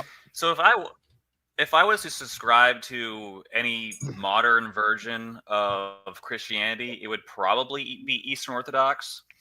But I don't really know enough about it to say that I would necessarily go in that direction. Okay. But especially in the United States with Protestantism and Islam, I just see them both as being so badly corrupted in so many number of ways that I just try to figure out how to go about correcting the issues I'm seeing. Mainly, the main problems I have are, and I know this is a belief of the Eastern Orthodox, but when it comes to salvation, my biggest problem is the faith alone doctrine. Yep. And penal substitutionary atonement are big problems that I see. And I guess that there are other issues, but so many people just want to believe, and also OSAS, once saved, always saved, free grace. There's a lot of proponents of and basically what it comes down to is people want to believe that they can live in disobedience to God's commandments, and still get to heaven. And I don't understand why so many people want to think this makes sense at just a bare common sense level, Like when you boil it down and you hear people saying like essentially like I can live however I want as long as I have faith in the blood of Christ and things like this. Like, is there anything in them that says to them that lots of Protestants don't affirm PSA or OSAS? Yeah, that's true, but a lot of them do, and that's a huge problem. But I just wonder, like, what is the psychological reason? And I know, I'm not asking you this to you. I'm just saying, like, sure. I think to myself all the time, what psychologically leads people to the place where they think they can disobey God and still go to heaven. You know, it's so prevalent. It's something psychological and human. And I'll leave it there. But you know what I'm saying? Have you asked yourself that? I ask myself that question a lot about myself specifically. Just going to be real. So there's a lot of times whenever, like I was talking about earlier, where I specifically will willingly go off into the path of disobedience, right? And for me, just personally, like whenever that happens, after, for 5 seconds of pleasure, yeah, it is what it is, right? Whatever that may be, whether that be like taking more medicine than I should, or whether that be, sexually fantasizing about something I should. I don't want to get too graphic for people here. Obviously, this is, a kids show and family friendly show. But at the same time, like sin is real and it's something that people deal with. And I think we should talk about it. But for me, just personally, like it tears me up, bro. And then I know the question people will ask is, well, why do you keep doing it then? It's like, for me, it's before earlier I said that addiction was a very big problem in my life specifically. And I pray that I get out of that one of these days. I'm still, like I said, trapped in it. But I know what you're talking about too. And so there's a group of people specifically that come to my mind that if, and panel, correct me if I'm wrong here, but I think it's free grace Christians that would say, yeah, you can basically have faith in Christ and then go out and kill. Now, granted, they'll caveat that by saying, but a majority of the time people don't, whenever Christ changes their life, whenever they believe in Christ, right, he actually changes their life and they don't want to do stuff like that. And so, okay, I get that, but there's still this idea where I think you're more hitting at, A's, that is, it's still possible. What your doctrine is that it's still possible for you to go out and grape, right? For you to go out and actually like kill someone out of anger, like a lot more than what Jesus just said about, killing people and your anger with them, how those two things are synonymous, right? But that you can still go out and do these things and still be righteous, still be justified in the sight of God. And I agree wholeheartedly with you. I don't think that's true, like by any stretch of the imagination, specifically because of what the New Testament says. Jesus says, why do you call me Lord if you do not do what I tell you? The idea of Lord has this connotation that people just in America don't understand because we have a democracy and not a monarchy, right? I'm not saying we should have a monarchy over democracy. That's beside the point. But the context that the biblical, all of them, the Old Testament and even the New, in a very real way, they either had a king. Well, they always had a king. Caesar was the emperor, so that was like the king. And then you had an actual monarchy within Old Testament Israel, right? And so this idea in American Christianity, to get to your question now, to answer your question, I think, is number one, for the people that actually struggle with sin, I think there is a biblical concept of Christians that actually struggle with sin, right? I don't think that they're going to like go to hell if they're repenting, if they're confessing, if they're doing the things that they need to do. But at the same time, I think there is a big problem with free grace Christians that will say things like, yeah, you can trust God and go murder and still be fine, right? That idea is not biblical. And just to add one more thing to bring this full circle, is so if you would have said sola scriptura was another one of your problems, I would have like stopped you right then and said, all right, bro, like me and you are on the exact same wavelength because everything you just said is what led me out of Protestantism. Fair enough. But at the same time, like sola scriptura is, I think, the big problem whenever it comes to these things, because people and groups, so individuals themselves and groups of people that hold to a sola scriptura model can take the Bible and read it however they want to, whether it's they're reading it in a brand new way, which we've had on the show, or people that are reading the scriptures the way someone else has taught them that goes against the traditional interpretation, right? That's the issue, I think. They can take the scriptures, phrase it however they want to, and as long as it connects logically or justifiably in their minds, they're fine with it. And I'm not saying justifiable reason is not an issue, right? are not something we should strive after. Yes, we should justify our reasons. We should have justification for our reasons. But at the same time, if they contradict what the church has always taught, I think there's a problem with that. And so again, to shorthand everything I've said now, I think what you're getting at is a real problem. It's one of the reasons why I left Protestantism to begin with. And lastly, I think everything you said, with the addition of Sola Scriptura, is the problem for American, specifically American Christianity, specifically within the free grace community. Does that help? Yeah, oh yeah, I agree with a lot of what you're saying, but I actually don't think it's just free grace theology, although certainly they are proponents of that. I actually think at the deepest philosophical and theological level, everything from the Reformation on, and that is derived from the Reformation, logically is based in the in this notion that basically our sins are covered by Christ, past, present, and future. So Calvin and Luther forward taught this, and I think that basically every strain of Protestantism is at its root based on this idea. This conceptualization of the atonement, and it's at its root, it's antinomianism. Yep. And there's no way around it. Now the Calvinists will say, well, works don't save you, but they are something you do, and God keeps you in the faith.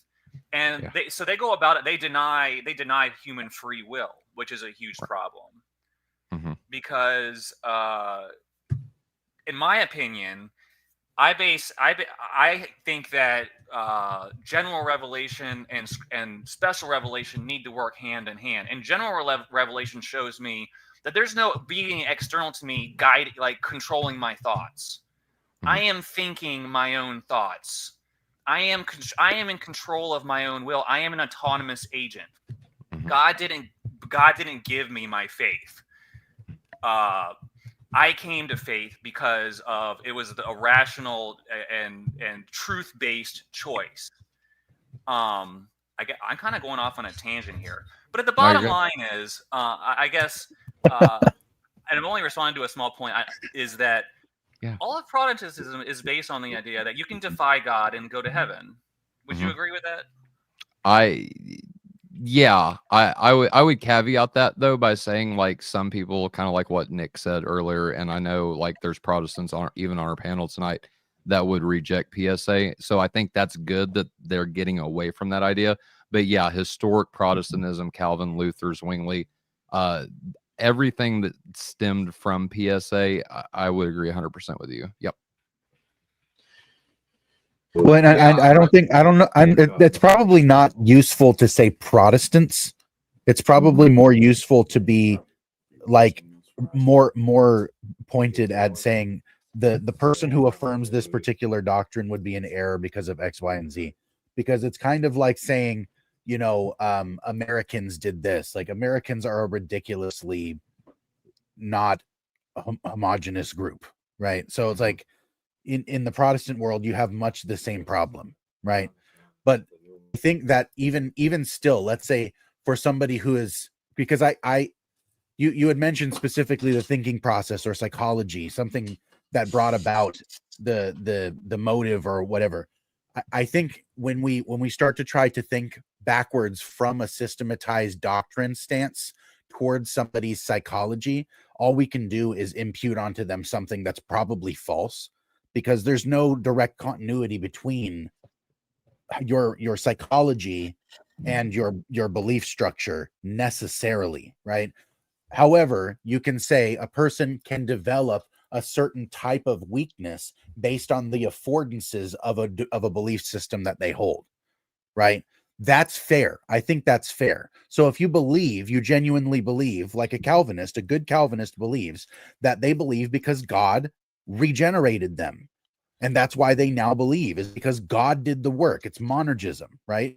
The person is not at all responsible for the decision to become a member of Christ's body, right? That is holistically God's job, right? So if they believe that, and that's what they believe, that with that comes the idea that their conversion experience is the same thing as their salvation, in a way that makes everything that happens thereafter just part of the plan, like everything else.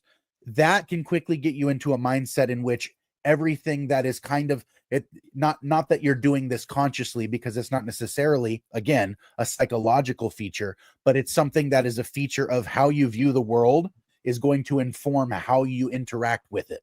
And if you believe that everything that you do is part of God's will, definitionally, because nothing other than what God has determined to take place is what will take place, it'll be a very difficult thing for you to ever not have a back door of sorts, to be a little bit more flippant about sin, right?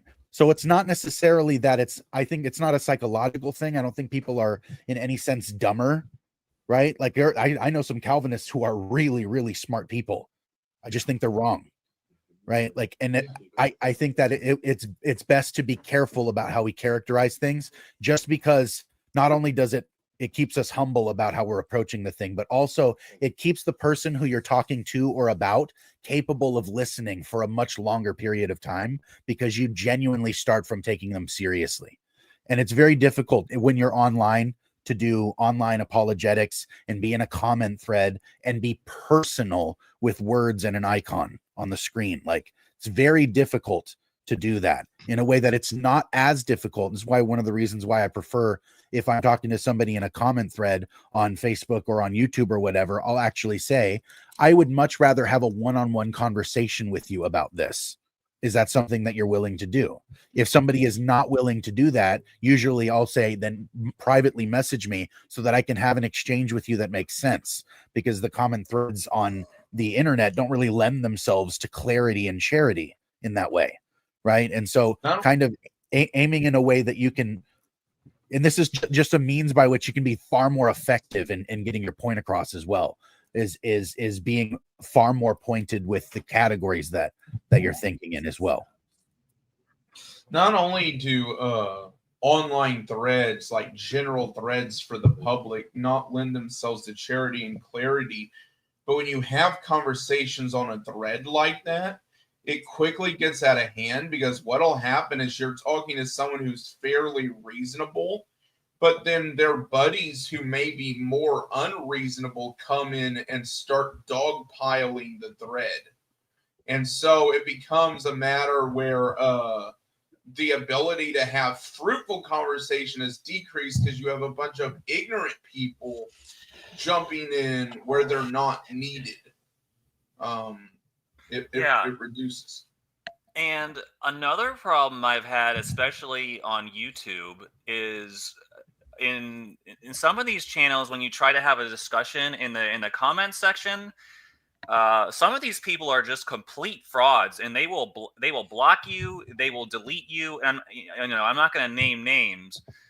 And I've actually had one person who I defeated him so badly in the argument that he actually went back and edited his comment and made it look like he said something different that agreed with me.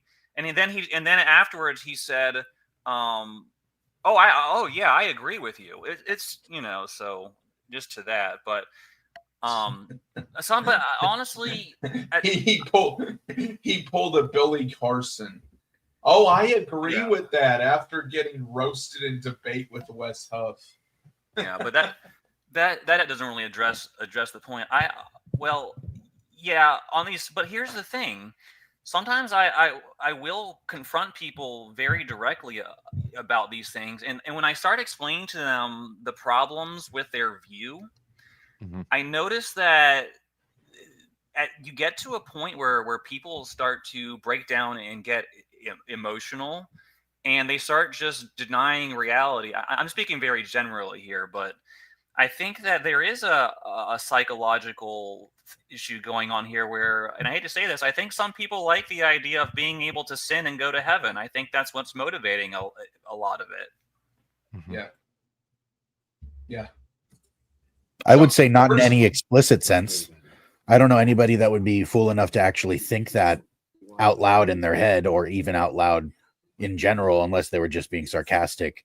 But I think, like I said, that can be a subconscious allowance that happens in people's kind of habitual living, which is really what we mean by, you know, like our Christian walk is this kind of trajectory of where you're headed. You can kind of head in a direction where you can justify just about anything, right? But I don't think anybody's explicitly got the motive that they're looking for a system that makes those affordances for them.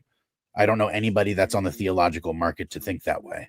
So just to jump in here real quick, I was for a little bit, Josh.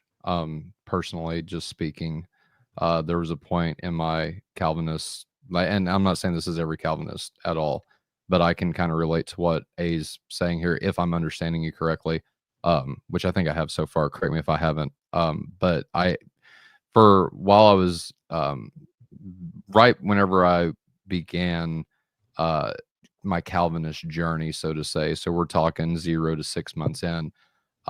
You can ask Lacey because her and I were dating at the time. I was straight edge, bro. Like, I didn't want to cuss. I didn't want to do anything like that.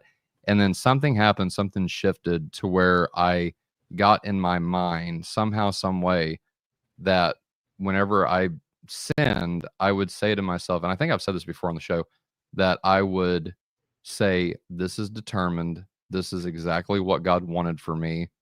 For some way, shape, or form, this is going to turn out for good, but the sin has to be there. It's necessary in some sense. Therefore, this is just as much part of God's plan as any kind of obedience would be. And so, unless my nuance is like categorically different from what A's saying, it sounds very the same to me. And right, so I can say I'm agreeing with you. I'm agreeing with you. What I'm saying is that it wasn't explicitly why you became a Calvinist. It was a feature of having been one, that it gave you that affordance. But you didn't seek out Calvinism in order to make that affordance for yourself. It was something that Calvinism happened to afford because you already accepted that system, and it informed how you looked at the situation. That was what I was saying.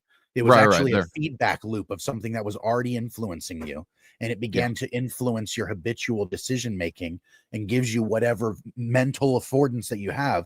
Anybody who under any system can find a reason to justify their sin in the fit of their passions, because your passions know how to argue. You know what I mean? And so it's not necessarily that every explicit thought you have is driven by your actual motives either, because people do the same thing with thinking that they're a good person. They have all the good intentions in the world, and when the rubber meets the road, sometimes things happen different. You know what I mean? So it's like, it's very difficult to say what someone's genuine motive is in picking a system, is what I was saying.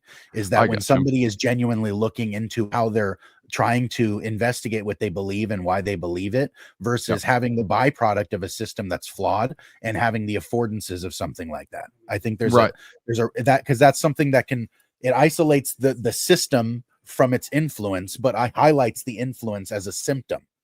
You see what I'm saying? I think that's probably a really good way of looking at it, because it doesn't necessarily villainize the person that you're talking to or about in a way that's undue, right? Because again, I think it's important to be able to be gracious in a way that's very forward, because that also is very much more effective. Yeah, no, I definitely see what you're saying, and that makes sense whenever you nuance it like that. I was just saying that, you know, both paths lead to the same place, and so I was more sort of looking at the conclusion, but it seems like you're focused on the starting point. Right. Because I was interested when he first asked the question. I thought it was really great that he asked, what's the kind of like, what's psychologically, what is going on with somebody who thinks this way? It's like, that's what's happening. I think it's genuinely that feedback loop of how things happen within the workings of a will and its influences, where it is a feedback loop of sorts. So, just clarifying, and as I know we've totally hijacked, and now we're talking amongst ourselves, so forgive us for that. I'm just really curious about this. So, Josh, what do you think about people that will say things like, for example, I think, correct me if I'm wrong, even though he's a Calvinist, I don't want to drop this name because I don't know for sure. I wanted to say John Piper, but I don't think he's free grace. I could be wrong on that, but for some reason his name keeps popping up. But people that will say free grace advocates that, yes, we can sin and yes, we can trust Christ, but theoretically we could go out and murder somebody and still be just as saved. Do you think they're just focusing on the justification? Like they would make a distinction between sanctification and justification, and they're emphasizing justification over sanctification at that point? Or what do you think's going on there? Right. I think it's the same thing. Okay. It's the unfortunate conclusion of a systematic way of thinking. And Gotcha. when you make salvation into a math problem and a mechanism, you run into naturally problems. you depersonify your experience of it. And it's something that if you make something that disjointed, right, what you think about in here and what you have the framework for, it remains an abstraction, and what you actually do doesn't match the framework. And so you have the sinking feeling that it's not working properly, right? But you also have that, like I said, that affordance that the system kind of gives you the justification to kind of move in whatever direction that and again, it's not just that the system is an influence as well, because none of us, I don't think any of us are materialists here. Let's be honest. There's active influence, and it's not just that people are wrong. If God doesn't cover our confusions, we're all screwed. But there is still active influence for something in someone or many someones who are actively trying to deceive those who are actively pursuing Christ.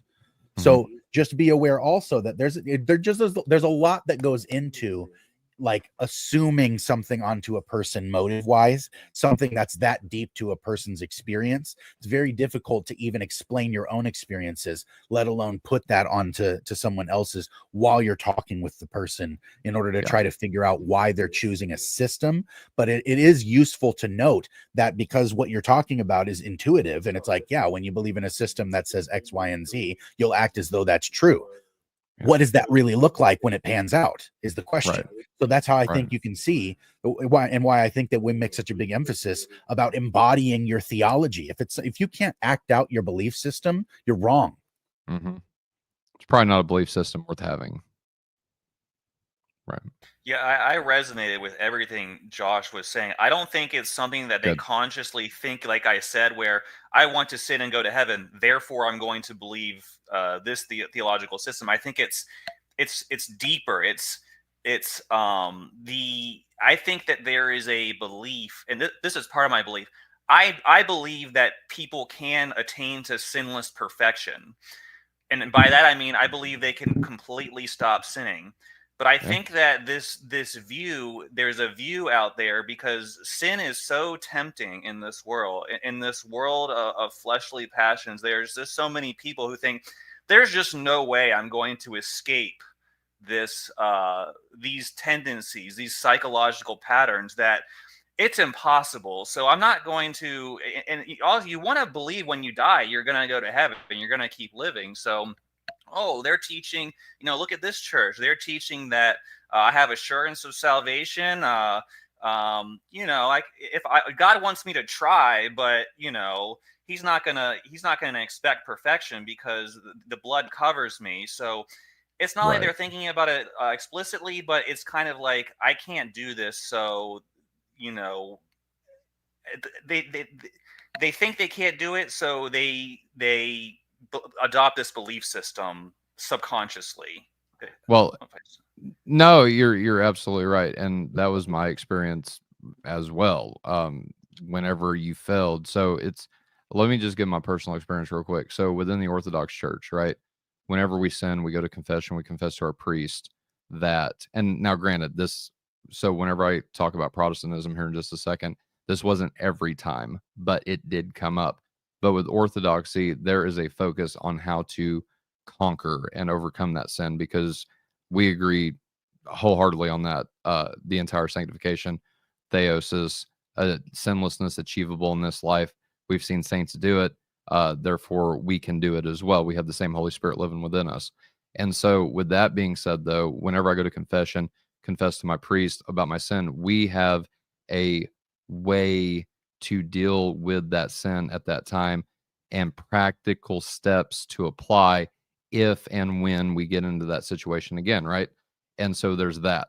Now, backtrack to whenever I was a Protestant, and I'll say, just to be more nuanced in this, a Calvinist attending a Southern Baptist church, I would talk to my pastor. There was no confession there to him, but I would talk to my pastor and confess that sin to him. And many of times, not every time, there were also times whenever we worked out practical steps on how to overcome, no different than the Orthodox Church. But an emphasis that was made is that, Tyler, this is why Jesus died, to cover those sins he already knew you was going to commit.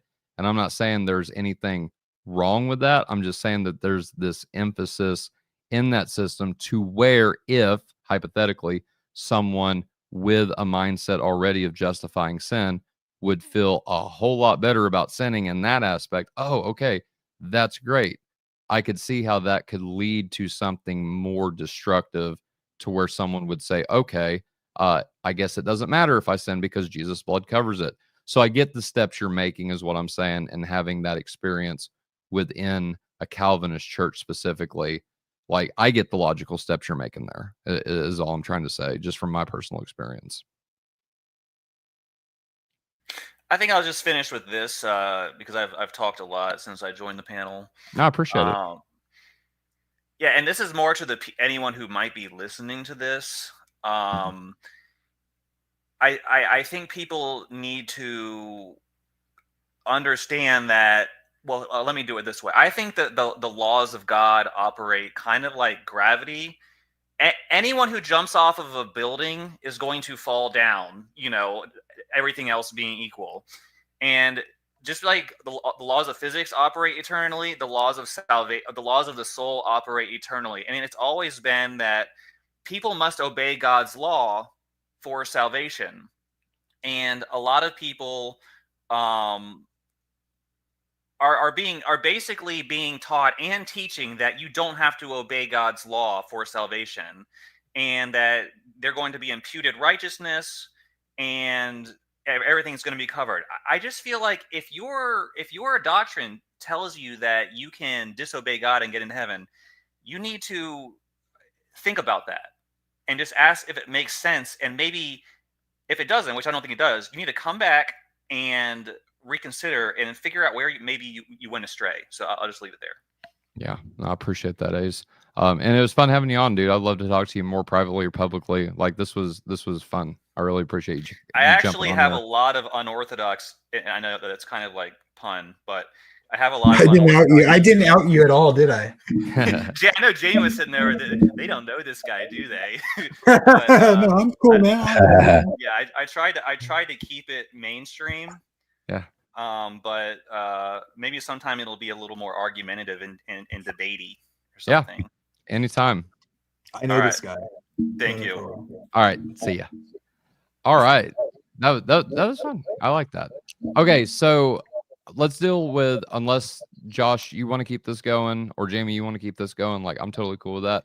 But I think this is going to be my last topic because of what I said in the private chat. So we just had a lot of meat, and I think we should have some milk to wash this down with, especially for those who are in the chat that have asked us this question personally. So this is a question from Richard. And for those who might not have piped up and said, hey, guys, I don't know what y'all are talking about, but I don't know if that applies to me or not. Fair enough. So Richard asked a pretty basic question here, and we can just go around the table if we want to talk. I'm sure all of our answers are going to be pretty close to this. But he asked, what does propitiation mean? And now, just to preface this real quick, and I'll go last on this one since I've been talking a lot too. But somebody, now, was this Josh? Was this you, or was this Amber that answered that question in the chat? That wasn't me. That was you? No. Oh, that was me. Okay. That was me. Okay, cool. Yeah. So let me post that up too, and then if I can find it, I should have started, but that's okay. But here we go. Propitiation is a theological concept related to the work of Christ in addressing sin, divine wrath. And then Amber, you specifically said, in Christian theology, propitiation is specifically associated with Christ's sacrificial work, described as removing God's anger and wrath by covering over sins through his substitutionary sacrifice. And then I think, just real quick, hang yep. on. Okay. Keep going. Give me the there's one more part to that, but okay, I thought so. Yeah. Here, the term appears in several New Testament passages, including Romans 3:25, 1 John 2:2, and 1 John 4:10, where it is variously translated as "quote unquote" propitiation, sacrifice of atonement, or atoning sacrifice. But that, I want to preface, that is out of the Zandervan Encyclopedia of the Bible, is where I pulled that out of. So I personally would word that differently, because that includes some elements of penal substitutionary atonement that I don't agree with. But that is the functioning Protestant definition of propitiation in most traditions right there. So, and with that being said, there was one more follow-up from Richard that I've seen anyway. Richard, let me know if there's more, but this last one here, sacrifice. Jesus is the atonement sacrifice. Isn't that penal substitutionary atonement? Okay. The way that definition is worded would go under the umbrella of penal substitutionary atonement. However, there is some confusion about what atonement and what those sacrifices are and do. So most of what the atonement sacrifices in the Old Testament and Leviticus and Deuteronomy do is they make atonement, which means they cleanse the space for us to meet with God. We have to have a clean space that God and man can inhabit together. And so those atonement spaces cleanse that and everything in those spaces, including people, so that people are clean to meet with Yahweh, who his demands of his holiness has to be in a clean space. There cannot be sin. God cannot be in the presence of sin. So there is, and when we think about sacrifices as offerings, those are offerings that are brought. They are not, because we see cleansing and atonement that does not require blood, like Isaiah, when he goes into the vision, into the throne room, the heavenly throne room, there is no blood sacrifice there. He is just touched by the coal of the altar, and God declares him clean. So God can declare anything clean at any point that he wants to, because he is God and God can do that. But the offerings that are given for atonement are brought for the cleansing of the space. It is the Day of Atonement. The lamb that is, or the goat that is sacrificed, cleanses the space and reboots Israel and the tabernacle for another year. So it has a clean year to tabernacle and dwell with God. And that's what that purpose is. And then the guilt weight of sin is put on the other goat and sent back to the wilderness, back to the source of the evil, to which the eventually will be held to full account for the full weight of sin that was brought into the world in the rebellion and the fall of Genesis 3. So we've got a confused definition of atonement, because a lot of Protestants don't understand the Old Testament. I think one of the main distinctions is, as a lot of people make the preliminary assumption that in order for the atonement to be what it is, it has to be punishment. And that's what the word penal connotes. And so I think that's what Amber's trying to differentiate right now, is actually showing that all of that stuff was not, none of the lambs or the goats of the Old Testament were being punished in order to be a sacrifice or an offering. Right. And can I share something real quick? Yeah. Or I just be curious. I said I'd my go last. My understanding in my tradition is they say that the idea is that Jesus acts as a high priest, and he is the sacrifice for Yahweh. The goat is an offering for Yahweh. And like in Hebrews, he is both that, the lamb slain, and then also the high priest. And then he transfers the sins of the people to the heavenly temple idea. And eschatologically, at the end of, after Jesus' second coming, he sends Satan to the wilderness, which is then ultimately is destroyed in the fire that comes in out of heaven. That's the way I understand it. So I'll just leave it at that. So Jesus isn't the scapegoat, and people have a problem with that, apparently. But and I don't think that was clear. And I think there's church fathers that think that what Amber was saying too. It's like, now Amber's describing it slightly different, obviously. I think it makes sense to say Jesus is the means of removing the sins from the people, and the picture of the scapegoat is God sending away everything that doesn't belong. So I'll say it that way. Yeah. If we're being really generous to the Day of Atonement, I'm gonna go full Paul Vonderty here. I love Paul. Paul's a good brother. We've been doing a series on Leviticus together. But anyways, if we're being really generous to the Day of Atonement, what you have is an act of expiation. Expiation is different from propitiation. So propitiation is Godward. Expiation is removing the sin from us. Propitiation is about God's wrath. Expiation is about removing something from us. And so if we're being really generous to those sacrifices, they are expiation. Not appeasement in that sense. Okay, so I'll stick with penal substitutionary aspect. And Josh, forgive me if you mentioned this and I missed it, but I don't think anybody else touched on this point. So first of all, to preface, I guess I should have said this before we all started answering this, but it's okay. So all of us here, if you haven't figured this out, Richard, we're coming from different backgrounds. And so I'm Eastern Orthodox. I think, Jamie, we would have two different perspectives on this. So if what you're hearing from all of us, like, doesn't seem to add up, like, so take what all of us are saying as different aspects of this entire thing. If you're trying to piece all these together as one thing, you may run into problems, especially given what I'm going to say here in just a second. And so I say that to say these aren't all supposed to fit together.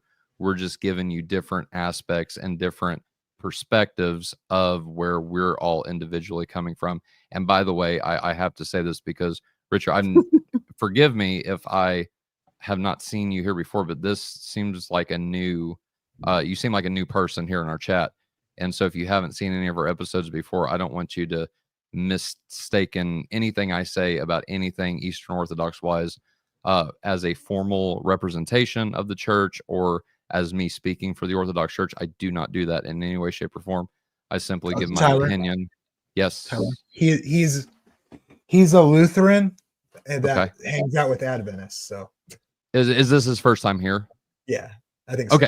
Okay. So in case he hasn't heard this before, I just don't want him taking this as, hey, this is what the Orthodox Church believes, because, I mean, even though I'm going to give my opinion on it, like, again, I'm not a priest.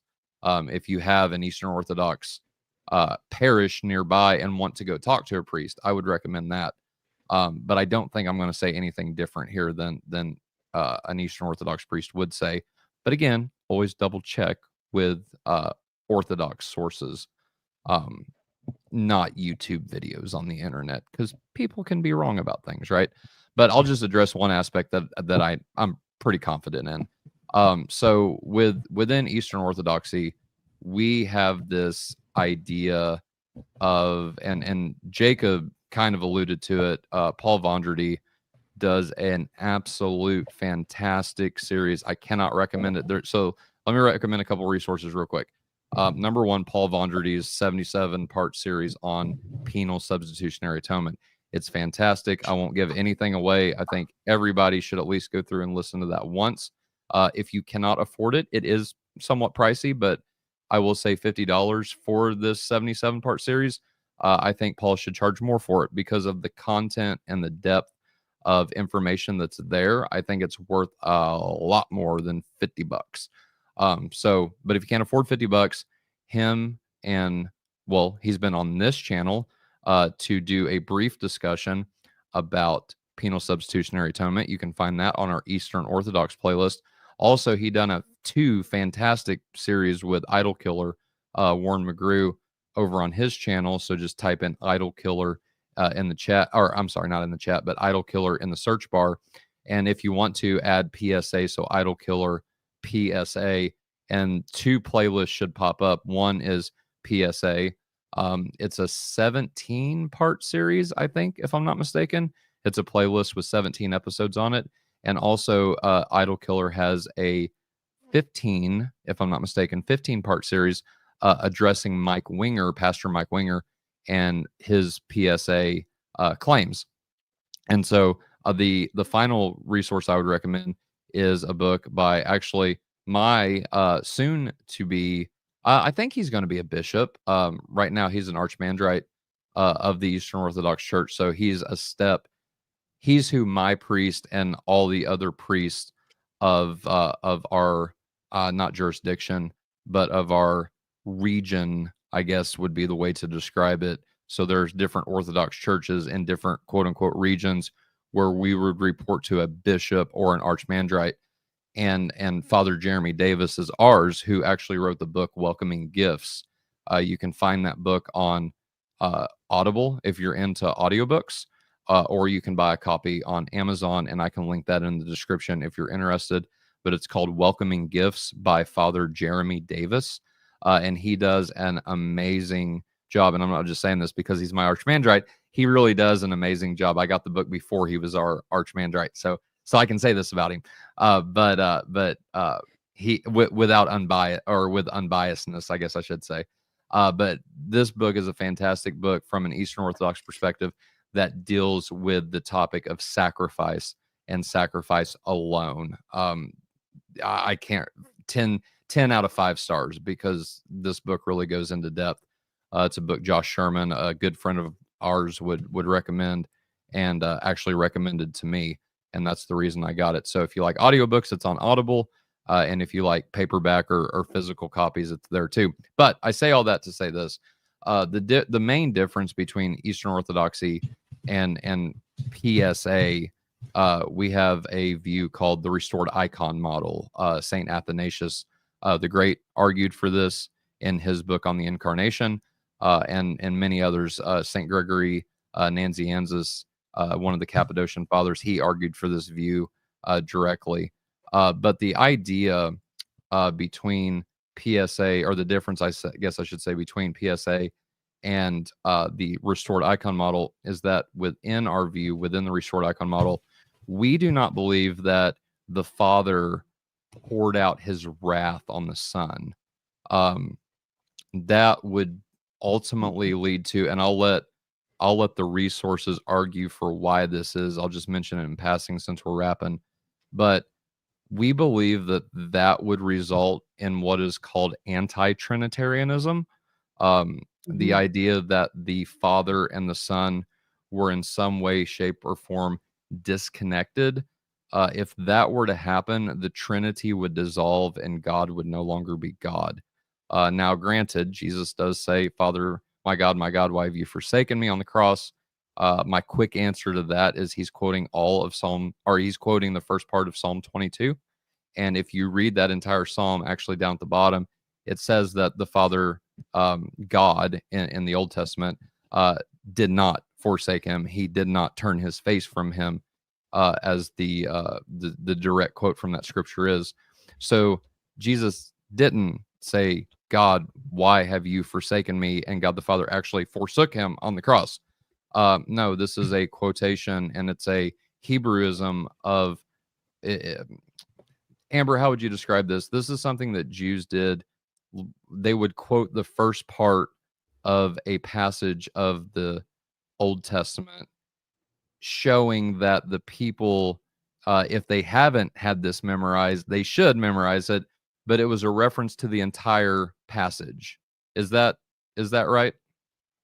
Yeah, there would be something that would be like, for us, chapter markers, so that they would know where in the scroll they were. So you could reference this line, and that's where you go in the scroll to say, okay, we're going to start here and then go down from there. Yeah.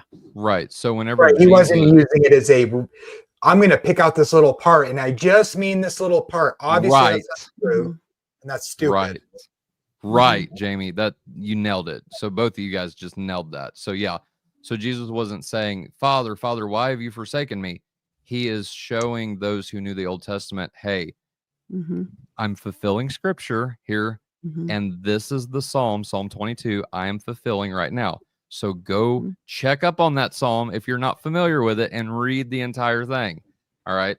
So again, what was that book you suggested from your bishop? What is it? The book that you suggested from your bishop or whatever he's. It's Welcoming Gifts by Father Welcoming Gifts. That's why I couldn't find it. I am getting together a bunch of these resources in a screen share down here. Okay, thank you. Go ahead, Amber. Can I just say one more thing? And yeah, of course. Against this whole idea of penal substitutionary atonement, the minute that you pour all of the guilt on Christ as a sacrifice, you taint the sacrifice, and it's no longer worthy to be given. So you cannot offer a tainted sacrifice to God that would not be accepted, and it would not do what it was meant to do, to cleanse the space for man to be restored to dwell with Yahweh. So that just, it doesn't work on that level either. Right. And to back that up, this is why we see in the Old Testament all the time, if I'm not mistaken, that the Jews were to sacrifice an unblemished, untainted sacrificial offering. There couldn't have been anything wrong. And so what Amber's saying is, if God did pour out his wrath, that would pour out all the wrongness on Jesus, and it would taint him. So again, anti-Trinitarianism, against scripture, against the biblical Old Testament concept of sacrifice in general. There's a lot of reasons why we would reject penal substitutionary atonement. And I dropped a link in the chat we did on my channel with Courtney Trotter and Spencer Owen and Phil Bray, Why Leviticus Matters.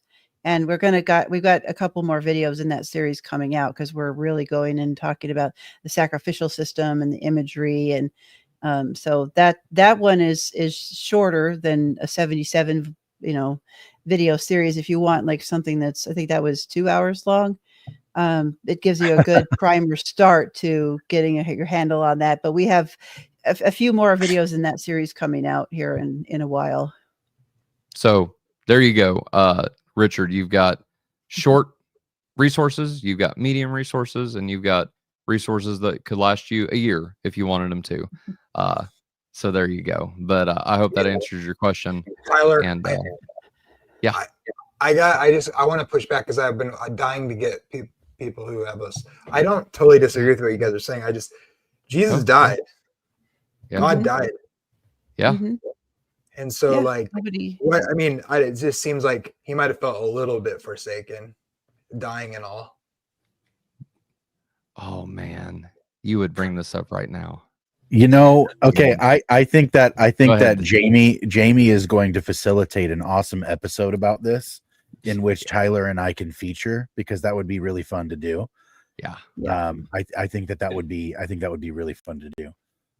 Anyways, I have a bunch of these resources gathered in a screen share.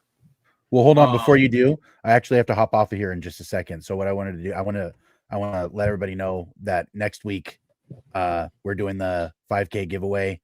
The 17th. I'm not sure what we have scheduled. I don't have it in my memory right now.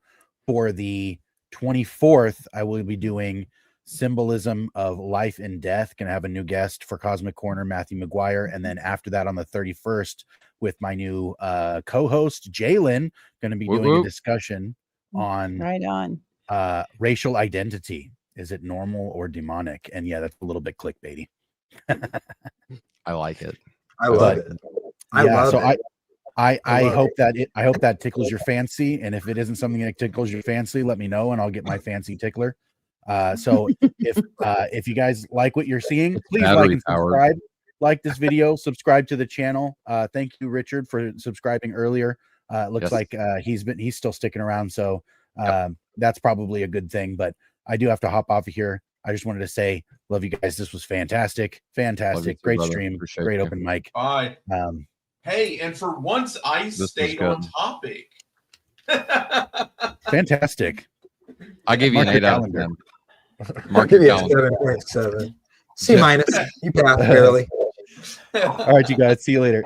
All right, see you, brother. See you soon. Talk to you soon. Okay, and just real quick, just super quick. Yeah, so theology ? God knows. Yeah, so theology. If you're unfamiliar with that term, or if anybody's unfamiliar with that term, it just means the study of God. Theos. This comes from 2 Greek words. Theos meaning God in Greek, and then ology. It comes from logos or logos. Which can be word, statement, message, anything of that nature. And so combining those 2 words, we get study of God, or the message of God, or, something to that effect. But theology is just the study of God. So Tyler, to wrap this up, yes, we've got a giveaway coming up next week for 5K. 6 giveaways. 6. We should have did 5 for 5K, man. We should have. Yeah, we should have. But it's going to be awesome. Subscribers, members. It's going to be a lot of fun. It's going to be a really good party and a really good time. So we hope all of you come back. Yes. And subscribe, and it's going to be fun. Yeah, and you, Amber, just gave out 5 memberships. So right there, I don't know if they're laity or clergy. They're laity, probably. Yeah. Okay, I would think so. I think they would be the low tier. But you've gave away 5, so that's 5 extra people. If you've won that, if you got that, you can go and check. Click our members only section, and if you can now enter that, then that means you got the membership. So you can be here then next week, and participate in the members only live stream that we're going to be doing. But yes, everything kicks off January 10th at 7 p.m. That's next Friday at 7 p.m. Eastern time. Once we give away our 2 giveaways to our subscribers, then we're going to transition into a members only live stream. I will be pushing both of those out this week. So definitely click the notification bell on both of those videos to be notified when we go live. But everything starts at 7 p.m. and I'll be 7 p.m. Eastern time, and I will be releasing updates throughout the week to remind people of that. So yep. And then the week after, you and I are going to come up with something really good to do, and then Cosmic Corner. And so, yeah, we got some really good stuff coming out. Yep. And then don't forget about Hebrew Bible Breakdown. Troy. Right. Well, I think we owe Troy. I think we should do the episode we owe Troy. I do too. On this for that week. Yep. Yep. Because that would be awesome. So we'll do Troy's question for that for the week after. So for next week, the 5K subscriber, and then we'll do the thing for Troy. And then yes, we have got a couple of cool things coming out. So we've got Hebrew Bible Breakdown. That's going to be me and Courtney Trotter, and we have got. It's going to be awesome. We are going to dig into the Old Testament. We're going to dig into Hebrew, the Hebrew mind, the ancient Near East. We're going to dig into scholastic methods. We're going to talk about how with the Old Testament canon, how the Bible came to be, how the whole thing came together. We're going to talk about software, Bible study tools. We're going to talk about all kinds of really practical stuff of how to make sense of all of these things, how to read scholars, how to it's just going to be fun. We're going to have a great time. We're going to have a lot of good guests coming on. I know we've got, I don't want to spoil it because we got some real good fun surprises coming up and some names that people will know and want to come and talk to. So it's going to be a lot of fun. And then we've got, I've got another segment coming out that is going to be some stuff that Tyler and I are going to do together, and a bunch of stuff that I'm going to have people having some really fun conversations. Arthur from Apologia Center is coming, and we're going to talk about apologetics in-house arguments, and that's going to be great. And so look for some really fun conversations there. Nick Solner is going to join us for some stuff. Joshua Sherman's going to join us for some stuff. It's going to be a lot of fun. So we've got a lot of great content, really good new segments coming out. So it's going to be a lot of good stuff to look forward to. So definitely subscribing so you know when those things are coming. It's going to be great. And if you're not familiar with any of those names, Josh Sherman, Nicholas Solner, just get on our videos or our live stream tab and start scrolling down until you see those names, and just click on the video and watch it for a little bit.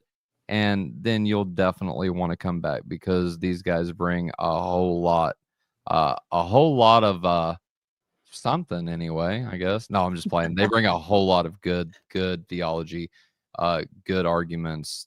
Like I'm thankful that God has blessed me with so many awesome people that know what they're talking about whenever it comes to the scriptures. This has been fascinating for me, and I've learned a lot. So if I've learned a lot, definitely anybody else watching this can learn a lot too. So Jamie, what do you got coming up on your channel or anything else? You know I'm missing a finger, right? I did not. Mm-hmm. Now you do. I do So- now. He became an assassin. Bro, like, what happened? Why are you giving all this material to cover at the end, Jamie? What are you doing, bro? If I you made want to it stay so- on, you and Amber hop on a live stream when Deep calls Deep here in a minute, and like you always do. And what happened? I got to know this now. Like, I mean, if you don't mind me asking. I made a video. I said, I'm such a scholar up here in the north. We lose power, and so I use it as a candle to read my works. I just see, yeah. I got Wood my shop, little high light. school, you know. Wood shop. I think it's cute. So Anyways, my girlfriend didn't like it. before we all I do. sign off, I have this screen share. I'm can't giving put it everybody up. a last word. Oh, okay. Okay, I'm gonna get to you, bro. I'm gonna get to you. Okay, that's good. Jamie, is there any plugs you want to plug real quick? Check out an Adventist reviews of Baptist, and I also read some of Nick Quint's work on my channel, and that's quite good. I would recommend, but yeah, that's it. Okay. And by the way, for anyone wondering, Jamie is trying to sabotage our channel. Take him down. No, I'm just kidding. He's not. He's good. He's our moderator. How could he sabotage our channel if he's a moderator? Come on.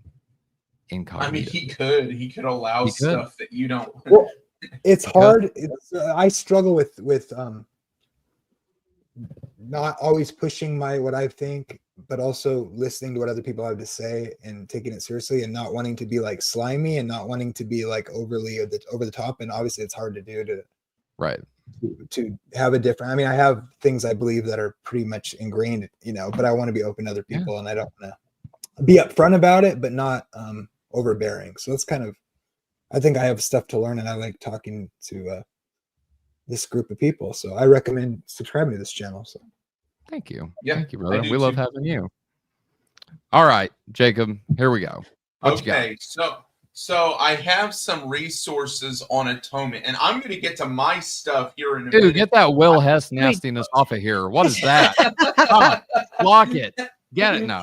Will Hess is good.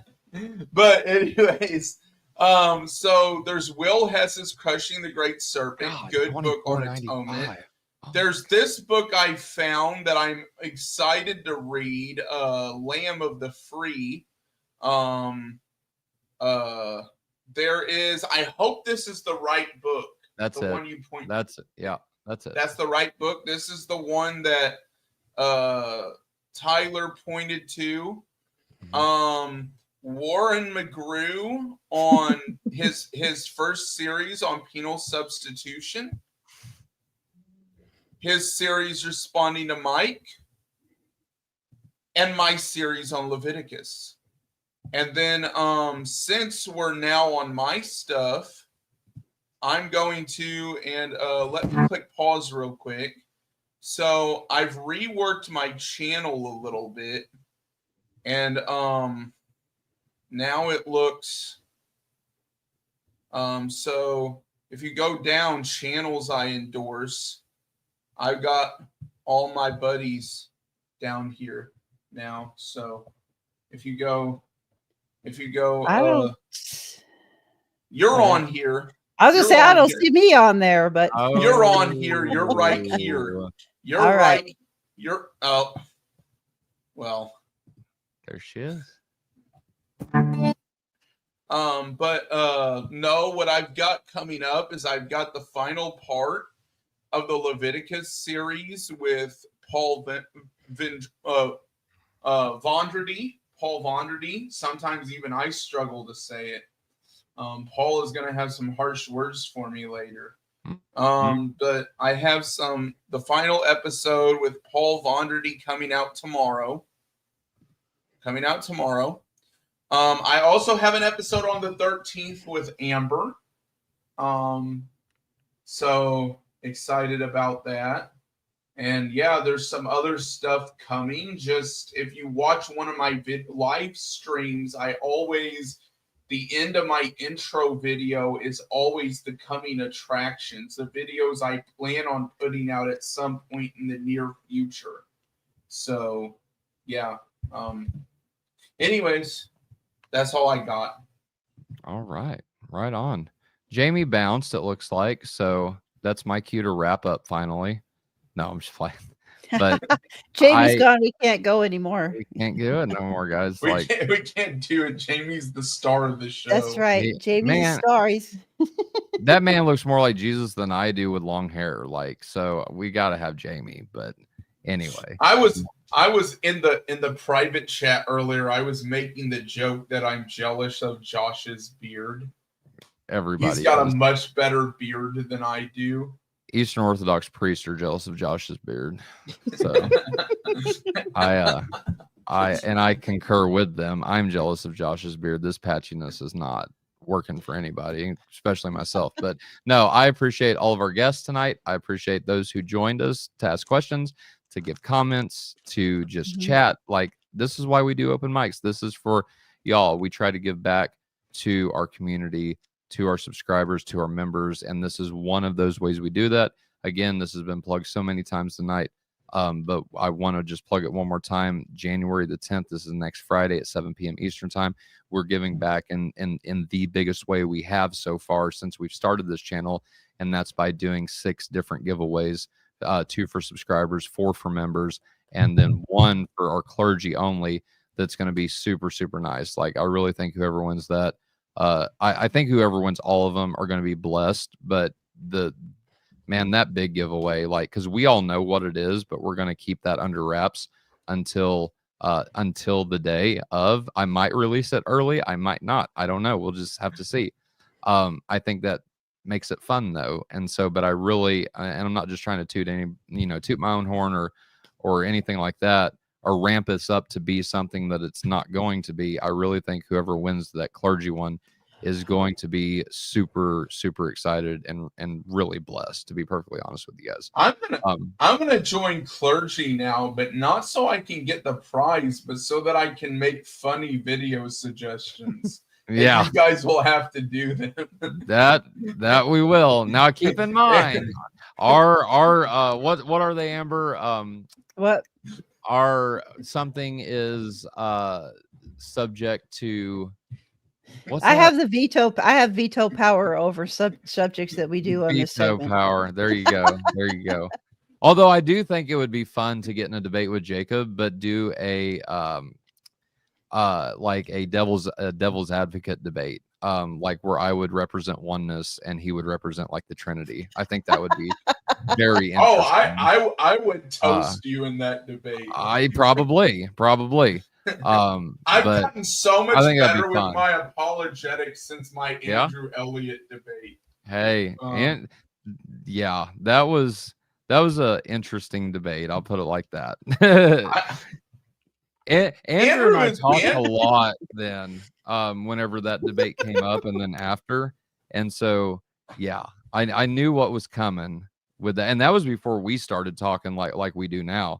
Yeah, I made a mistake. Yeah, Dick Thomas. I made the mistake. Amber, now is that? I made the mistake of giving Andrew like 500 months worth of prep time. He took it all. he took it all. I was not as well. 2 things were going on, so I was not as prepared as I thought I was. Yeah, he was way more prepared than me.